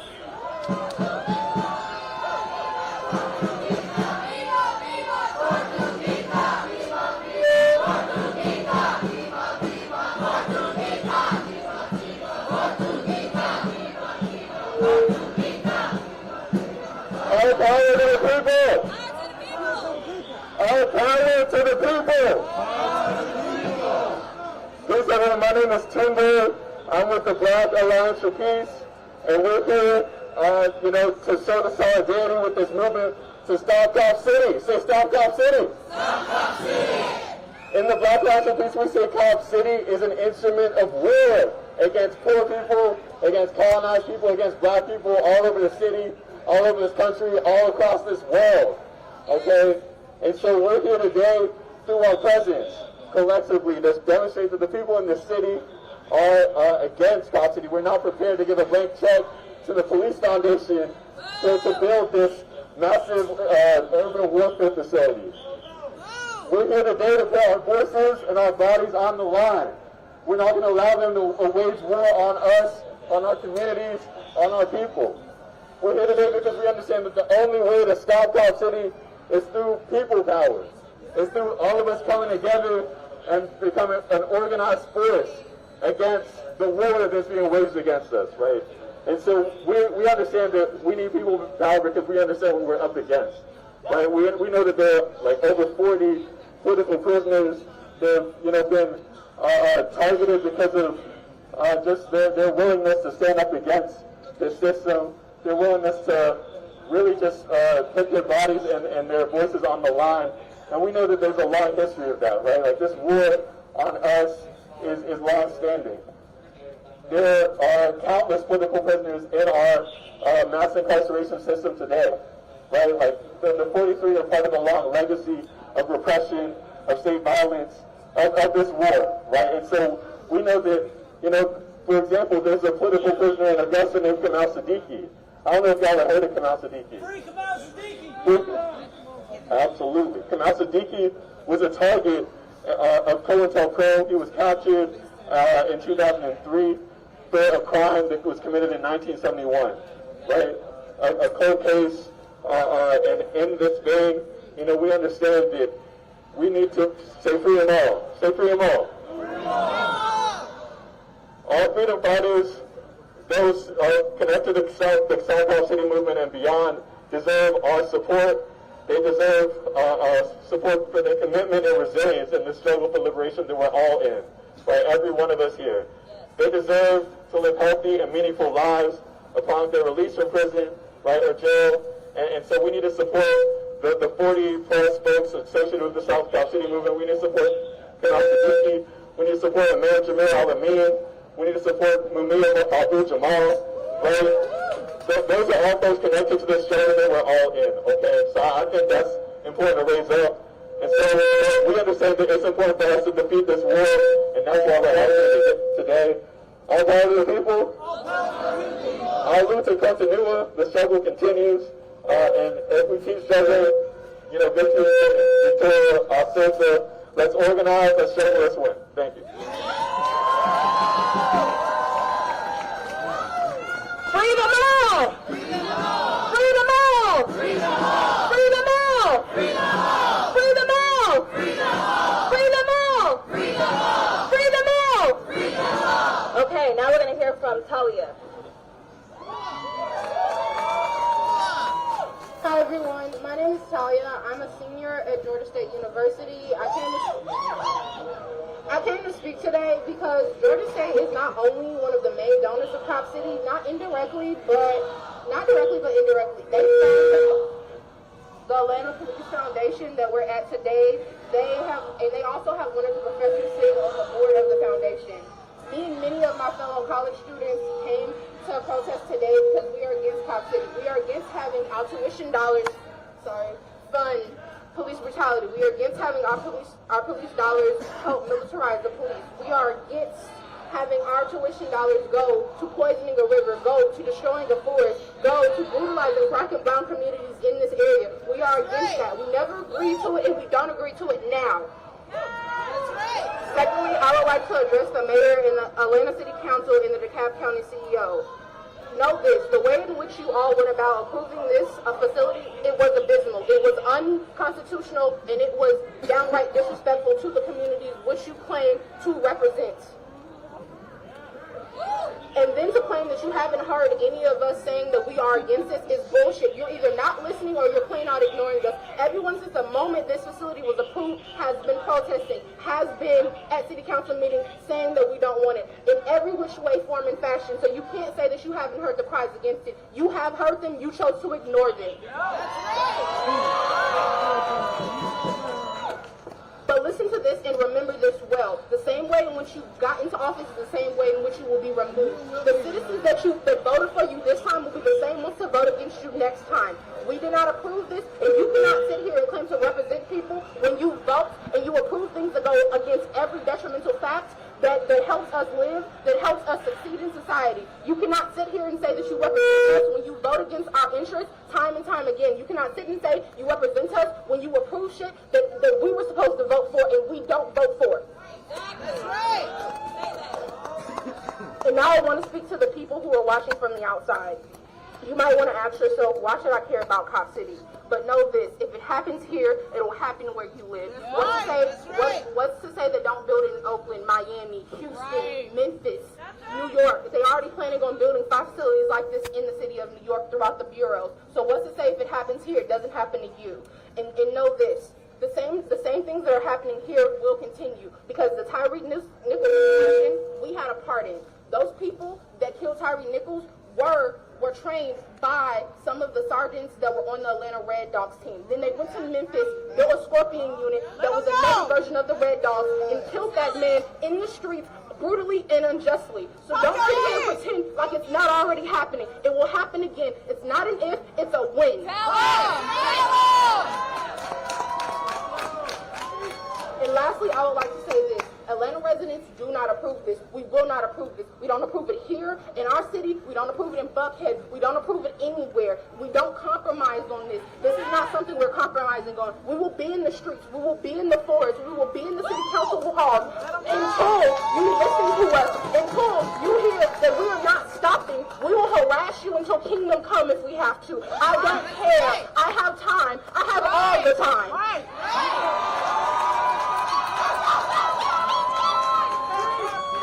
And then I want to end on this note. Black children matter. Black women matter. Black men matter. Black lives matter. And we will continue to fight for them. We will continue. Also, justice for Toshikita. Viva, viva. Viva, viva. Justice for Jarvis Woods. As Talia said, no Cop City anywhere. So when I say no Cop City, I want y'all to say it anywhere. No Cop City! Anywhere! No Cop City! Anywhere! No Cop City! Anywhere! No Cop City! Anywhere! No Cop City! Anywhere! No Cop City! Anywhere! No Cop City! Anywhere! No Cop City! Anywhere! All right, thanks y'all. Thanks y'all. Next up, we're going to have some more speakers from the AUC.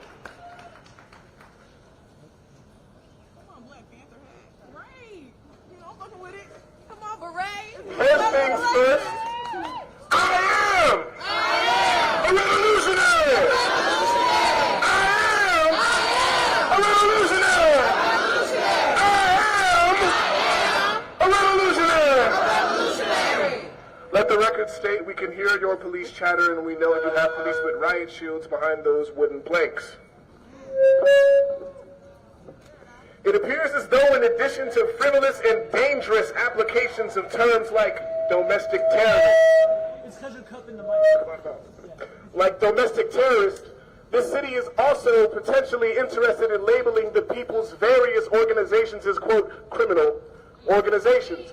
Which is very interesting, because at no point tonight did I see these hundreds of people around me and think that they were engaged in any form of criminal activity. Come on now. In fact, I only see a critically thinking population that is engaged in First Amendment protected activity. Let the record show that whenever protest and critical thinking becomes a crime, it is not the people who are criminals, it is the system.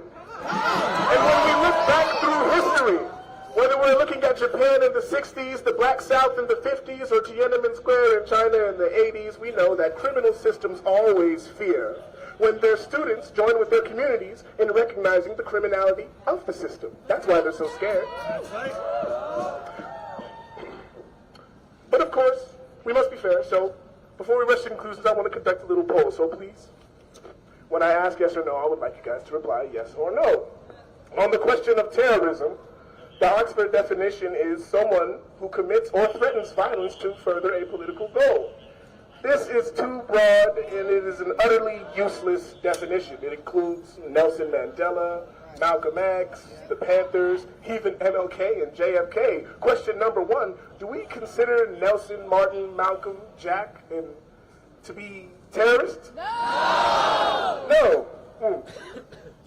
Do people occupying a previously unoccupied corner of a forest sound like terrorists to you? No! A more useful and modern definition would be an individual or group that engages in the purposeful and knowing murder of civilians and non-combatants to sow terror and seek control. Do concerned citizens looking to secure peace and freedom in their communities sound like terrorists to you? No! Okay.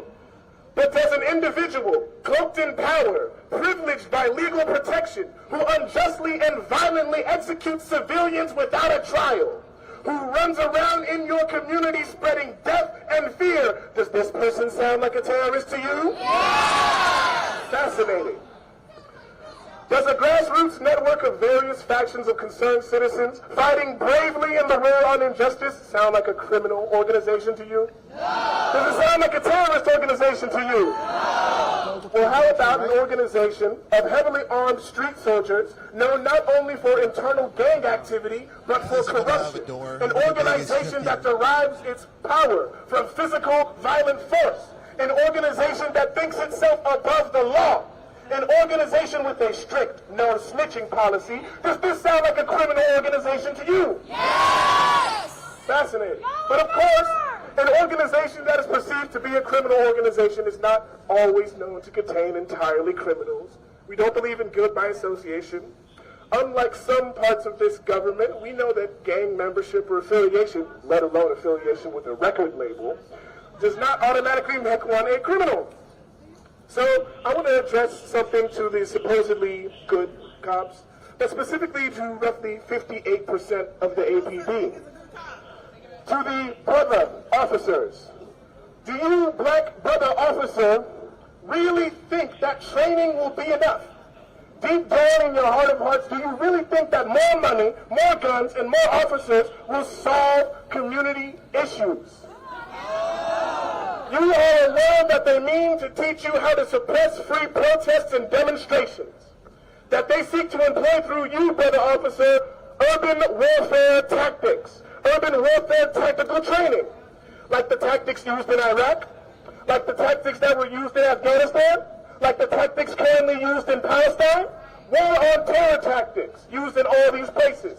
And urban warfare tactics like those, and I hate to say this, brother officer, or should I say blood, or should I say black GI, but the tactics that were used and developed in Vietnam. Brother officer, black GI, can't you see that police militarization is a threat to your own people?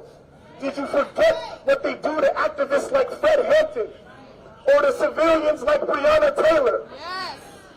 Did you forget about the Red Dogs? Did you forget about the Scorpions? The Scorpions from Memphis, the same Memphis PD that had a hand in killing Dr. King, I might add. Talk your shit. Brother officer, black GI, you think yourself the sole deterrent of chaos, the so-called last line of defense. Brother officer, you think yourself the thin blue line.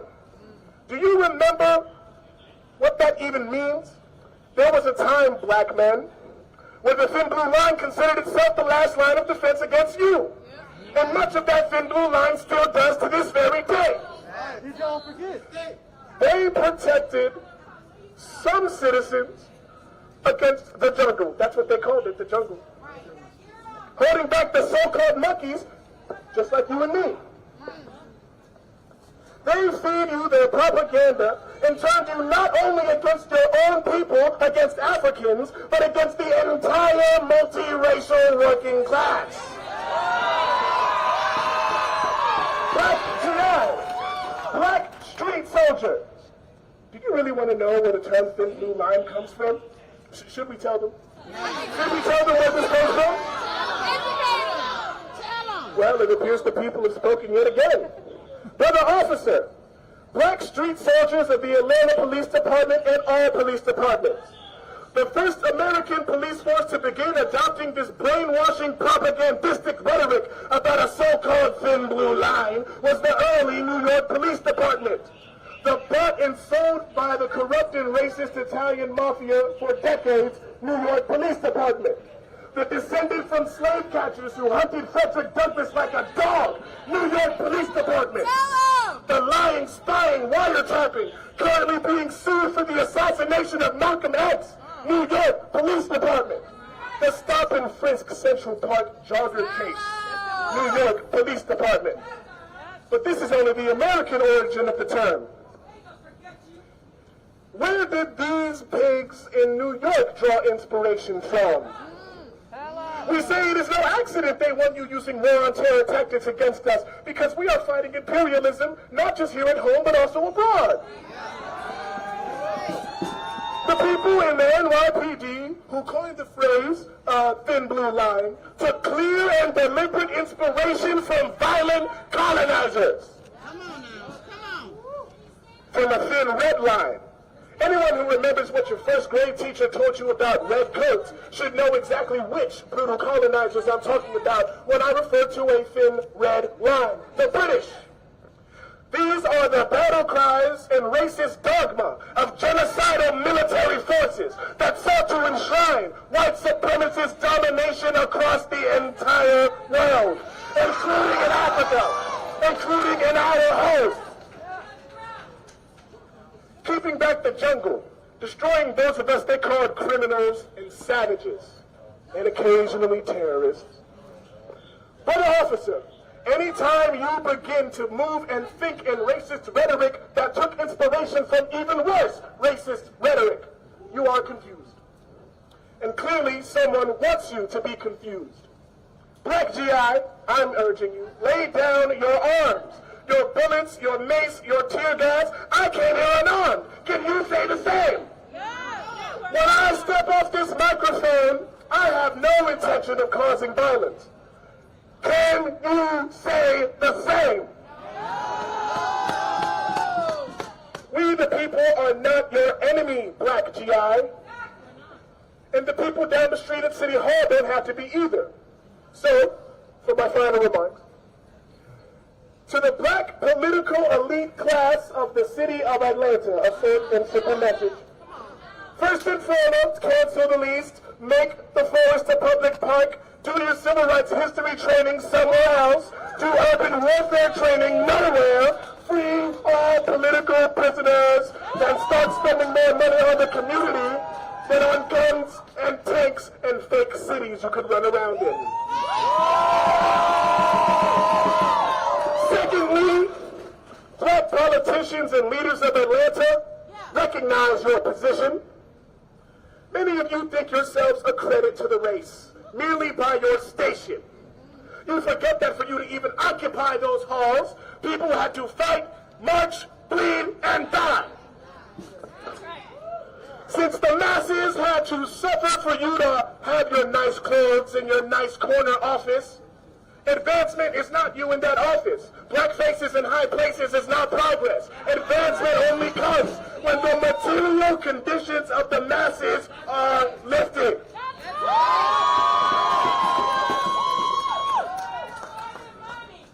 Stop demolishing projects. Stop projecting rent control. Start building free housing and affordable housing. And stand with the people who fought, died, bled, and voted for you against corporate interests. If you sell out the city to investors and capitalists, you will erode the ground of power upon which you yourself stand. It will not stop where it is now, a currently gentrified city that for the first time in decades is no longer majority black. But it will end in you eliminating the very electorate you rely upon for your power. To both the brother officers and the black political class, and then I will step down. Have you truly analyzed your place in history? Clearly not, since you stand united in neglect for the needs of your people and your insane obsession with locking up your own. And I do mean that when I say insane. The definition of insanity is repeating the same thing over and over again and expecting a different result. It has been 50 years since the war on black America, the war on drugs was started. Why do you stand united in this policing paradigm, knowing it creates mass incarceration, knowing it hurts your predominantly working class people, knowing it disproportionately, that in our disproportionately dark prisons, slavery is still in practice? When a political class of people sends out soldiers that descend from slave catchers to send people to slave prison camps, and those people are black, you know what you call them? Black slavers. And there's nothing lower than a black slaver. Cross the line, do the right thing, and stop Cop City.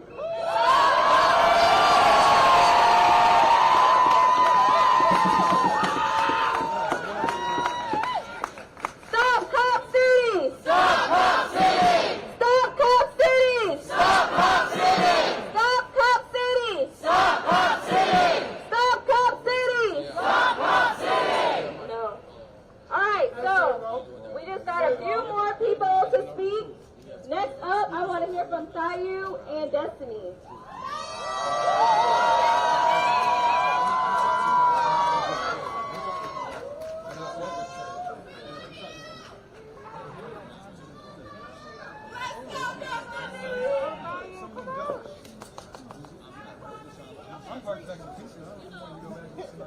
What happened with those Cyrus credits?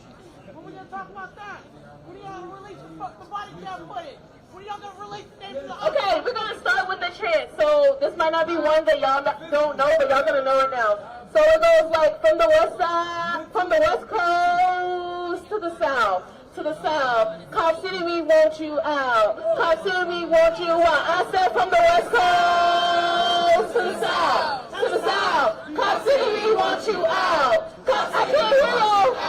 From the west coast to the south. To the south. Cop City, we want you out. Cop City, we want you out.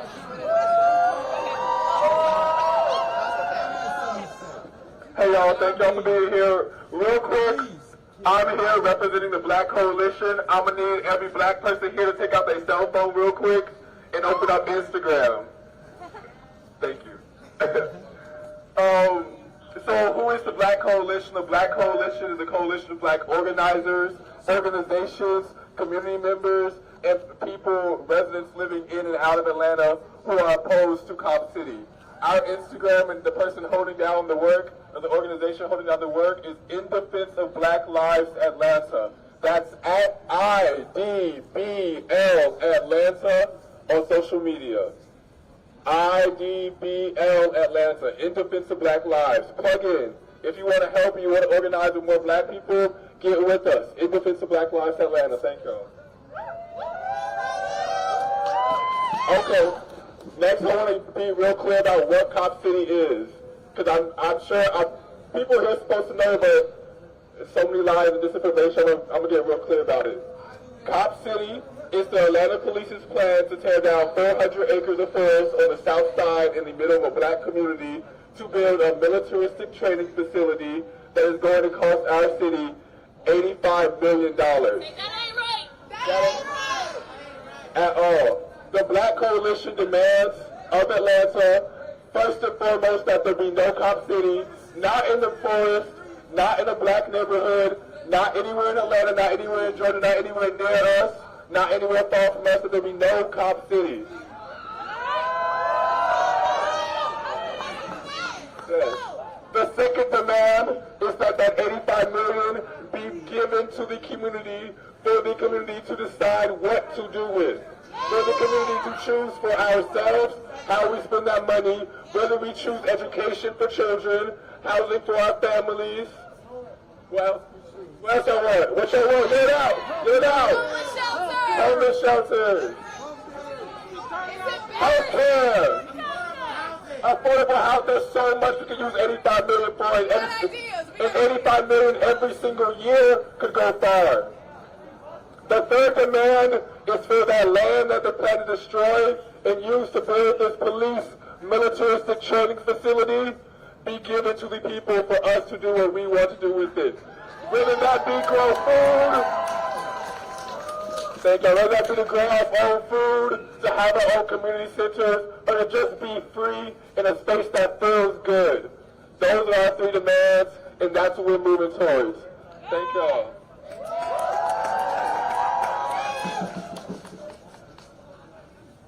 I'd be wrong to sit here and pretend like this movement is not one of many. We are, as the Black Coalition, come from an abolitionist perspective, one that understands that we are following in the footsteps of our ancestors, one that understands that this is not a single moment, but this is a continual, protracted struggle that we continue to take and continue to move, and will continue to move for generations down the line and from generations back in the line. Forward and back until the circle is complete. And in that, I'd like to introduce my good friend and organizer from Chicago, Destiny.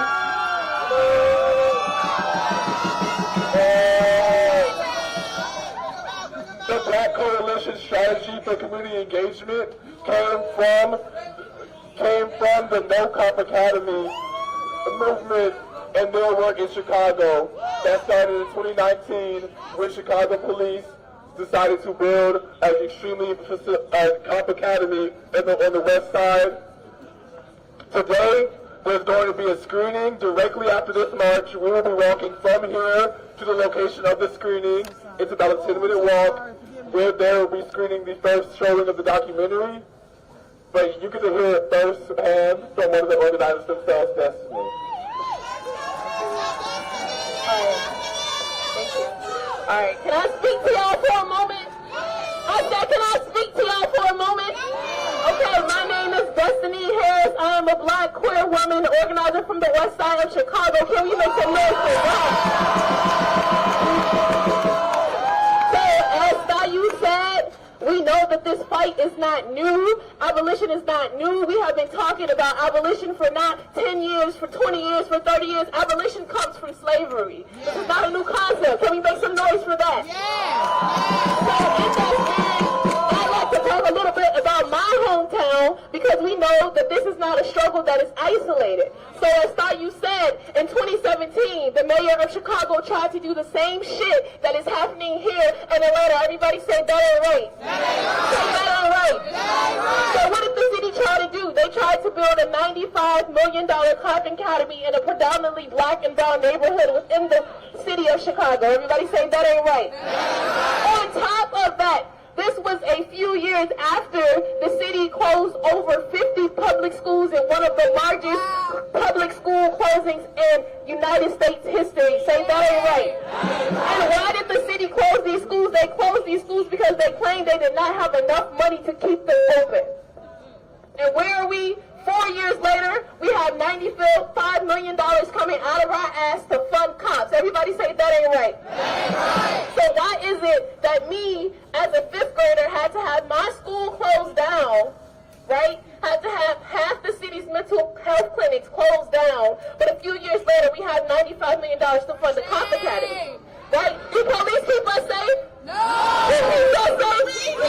Do keep us safe? Right. So, on top of that, the Chicago Police Department was already getting 40% of the city's budget. That is, and when you break the numbers down, that was about $4 million a day. Imagine what we can do with $4 million fucking dollars a day. Make some noise for that.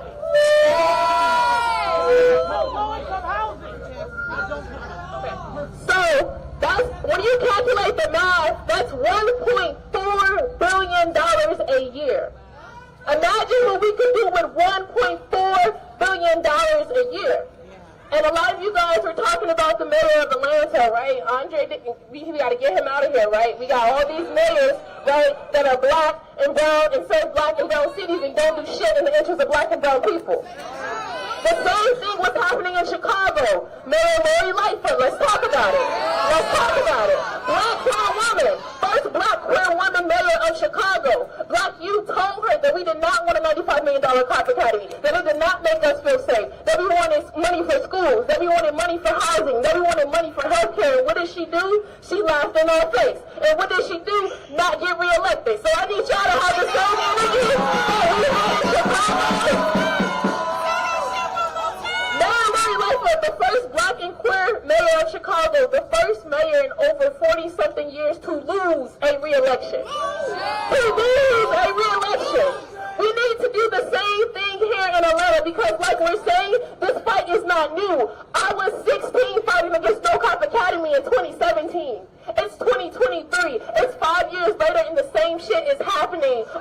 United States. Say that ain't right. Say that ain't right. Say that ain't right. So I say all this to say solidarity is what's important. Because this is not just happening in Atlanta. It's not just happening in Chicago. It's not just happening on the West Coast. It's not just happening over here. It's happening all across the world. Say that ain't right. And the militarization of the police, how much y'all think these damn batons and shields they got cost? How many bucks do you think one of the batons could fund? Right? How many? Think about all the gear, all the riot gear they have on, all the militarization that we see right now in front of our face. Imagine how many teachers that could fund, right? Imagine how many schools that could keep open, right? Down to the little shit, right? So all I'm saying is, I love y'all so much. Thank y'all for having us here. Like I said, I think it's really important to talk about like the people that came before us and the people that came after us. Like I said, No Cop Academy was in 2017, right? After that, you know, defund is becoming a big thing, right? We have all these defund police department movements going on across the nation, right? We have Stop Cop City. Solidarity is what's important. And what we need to do is we need to learn from our history, because I bet you a lot of y'all out here didn't even know that No Cop Academy was a thing. If you knew what No Cop Academy was right now before this moment, make some noise. All right, that's a few of y'all, but that ain't enough. So like I said, my name is Destiny.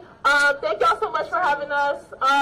We're having a screening of the documentary. I know, like, Thayu and some of the folks from, like, the Stop Cop City Black Coalition, they pulled directly from No Cop Academy in strategy-wise, right? That's how some of the stuff that came to be today, that's where it came from. It came from black and brown youth within the city of Chicago. All right?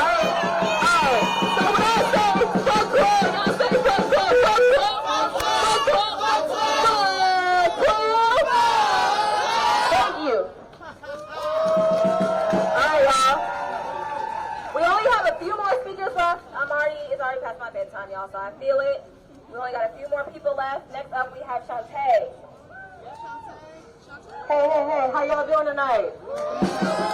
It's cold, and we're out here for a purpose. My name is Shantae McLaughlin. I'm going to qualify myself real quick, because we just had a gentleman saying that we should get jobs. Right? I'm a self-employed human rights consultant.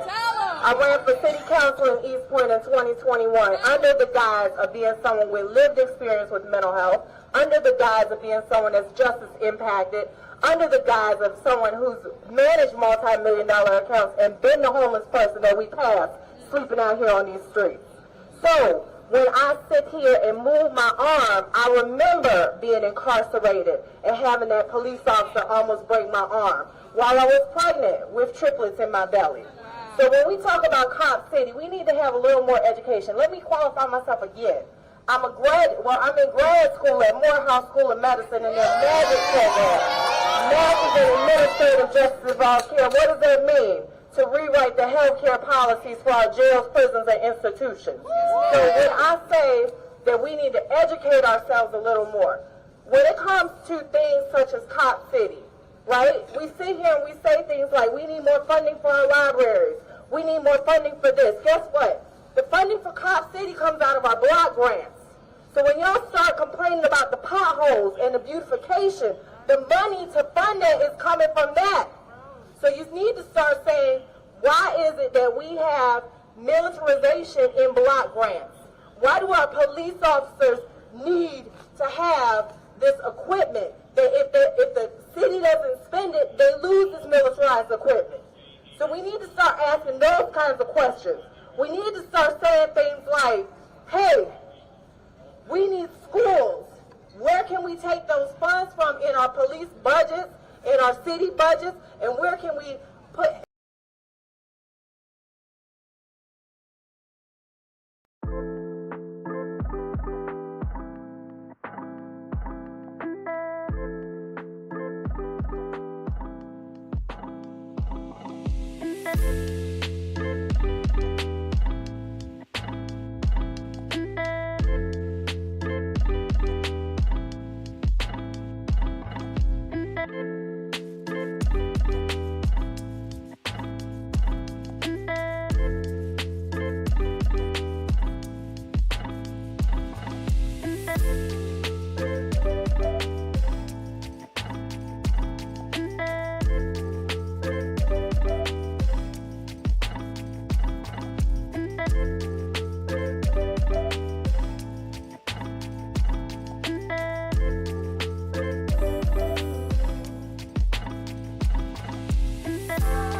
y'all, I want to go back to what Monica said where we first started, which is if you haven't already and you're not already, please join an organization. I'm partial to Community Movement Builders. That's where I organize. But there are so many other folks out here that are down to connect with you if you want to know how to get plugged in past that. And with that being said, we're going to hear from the founder of CNB. How y'all doing out here? Y'all good? Are y'all tired? Y'all feeling good? Mayor Andre Dickens, is this enough black folks for you? Mayor Andre Dickens, do we have enough people here from Atlanta for you? Mayor Andre Dickens, do we have enough outside agitators for you? We are here as a unified movement of black folks, brown folks, folks from Atlanta, white folks, Indian folks, all folks who are against Cop City, because we know that we've said since the very beginning that Cop City will never be built. When Andre Dickens uses the language of outside agitators, he's using the language of Southern segregationists. He's using the language of the elite white political class that used to enslave black people, that used to Jim Crow black people. When these cops behind us wear the uniforms, they're wearing your uniforms of Southern segregationists. They've done nothing but update their history to replace the white Southern segregationists now with the black Southern segregationists and or the black gentrifier who support the white elite, the white economic elite who own Atlanta, who run Atlanta, who tell Mayor Dickens where he's going to put something, when he's going to put something, how much it's going to cost, and who's going to pay for it. When he tells Mayor Dickens, you do what I say, and we'll keep Buckhead here for you. You've been doing a good job. These are actual emails. You've been doing a good job on the policing thing, Mayor Dickens. I like the work you've been doing. I appreciate that good work you've been doing for me. And because of that, I'm going to defeat or tell my Republican allies not to vote to have Buckhead separate this time. But you got to keep up that good work. You got to keep gentrifying Atlanta. You got to keep sending these cops into black communities where 90% of the arrests that happen in Atlanta are done to black people. Do they know that? No. Do they care about that? No. That 90% of the people that you lock up are black people. Absolutely. They get the jail open in Atlanta so that you can do what? Lock up more black people. Fulton County is building a $2 billion jail to do what? To lock up more black people. We know Cop City is nothing but a strategy for over-policing our communities. We know that Cop City is nothing but a strategy to stop our movements. And what movements are those? The movements against police violence and terrorism in our community. It is in 2021 that they introduced this idea to stop, to put Cop City out here to stop our movements. When people were talking about defund the police, abolish the police, find alternatives to public safety, they said, hell no, we want more police. And they put that idea out there. And the movement was born to stop Cop City. This movement is 2 years old, and it doesn't look like it's going to stop to me. So you got to remember, the reason we did a march like this today was to say to all the naysayers, black folks don't want Cop City. Indigenous people don't want Cop City. White folks don't want Cop City. Atlantans don't want Cop City. Folks from outside Atlanta don't want Cop City. Nobody in the United States wants Cop City. The Palestinians don't want Cop City. The people in Latin America don't want Cop City. Nowhere in this world do we want Cop City. Tell the corporations what? Hell no. Tell the men what? Hell no. Tell the people who are the developers what? Tell these cops behind us what? So we are here for a march today, which was to show that unity and strength. We wanted to make sure that we came in safety and we leave in safety. We wanted to make sure that we don't have any more political prisoners today. We have enough people right now that we have to defend. So when we did this march today, we put out the word that we wanted this to be a march about our unity and our safety in numbers. And as we wrap up today, that's what we want. It's not like we got to give them an excuse. They don't need an excuse to act like the pigs they can be. So we got to make sure, when you are around wild animals, I used to be a practicing attorney. When I would do native rights workshops, what I would tell people is, when you're around a cop, the same way when you're around a wild animal, what do you got to do? You got to be cautious. You got to be careful. You got to move a certain way. You got to know which way to go, because you're looking to protect your safety. That's right. And right now, I'm looking to protect our safety. So as we depart here today, we are departing in unity. We are departing together. We are going to walk back in close quarters together where our cars were.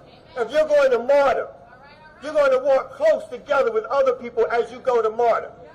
If you need a van to pick you up, if you can't take MARTA, 2 blocks this way, by the plaza. So we want you to be safe, secure, because we want to be out here again to fight Cop City.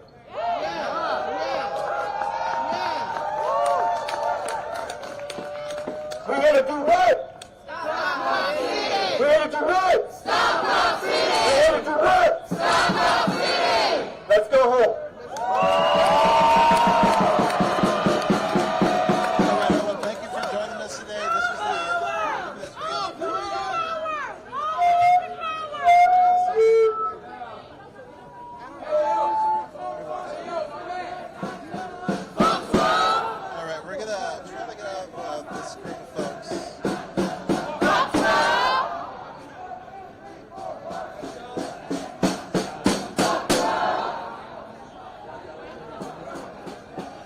Thanks again for joining us. This is our NDN Live, National Day of Action Against Police Terror here in Atlanta, Georgia. You can see the police are, I guess, deploying. I don't know why. Oh, there's a bunch of vans and shields and stuff over here. That whole speech is going on. You know, there's all going on over here, I guess.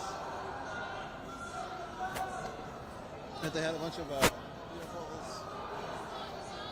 But yeah, so we're going to go ahead and bring the stream down again. Thanks for joining us on the ground here in Atlanta, Georgia at a rally and march for the National Day of Action Against Police Terror to demand justice for police murder of Tyree Nichols, Forest Defender, Turger Gita, and others lost and impacted by police violence and terror. For more information on actions planned near you, you can check out the website www.nationaldayofaction.info. The hashtags defend Wilani, hashtag defend the Atlanta Forest. And we're going to take this down. We're going to get back to our vehicle and get some rest. Thanks so much for being here and supporting. We'll work on our audio issues. I heard a lot about it from the chat.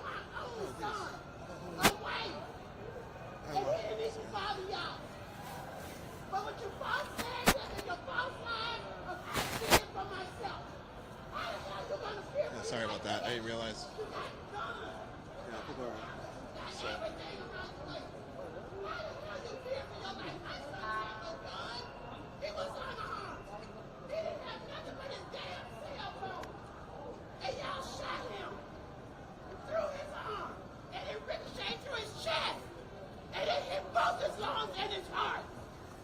And y'all gonna tell me that y'all fear for your life? Look at you. Look at what you got on. My son didn't have nothing. But y'all took his life. He had 3 daughters and a son. And those children are living now, growing up without their dad. How would you feel if it was your child? Does it have to happen to you for it to matter to you? Does it? You better think about it. Because you know what you're seeing can roll over to your child. You're seeing. So So believe you me, this is a pain that nobody wants to have, especially a mother. Fuck y'all. Those are closing words by somebody who's alive.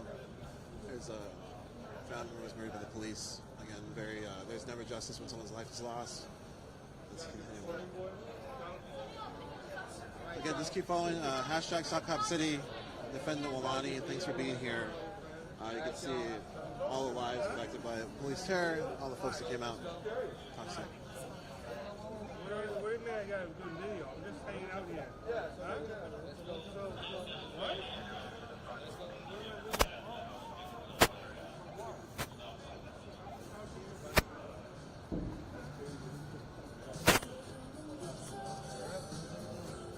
Thanks again. I hope. Let us know. We'll work on the audio. Apologies for that. Much respect to everyone out there. Remember, hit follow, like, share. Hit that little. Get notified. We're gonna be live a lot more. It's looking like so. Atlanta, Georgia. Thanks for having us. Talk soon.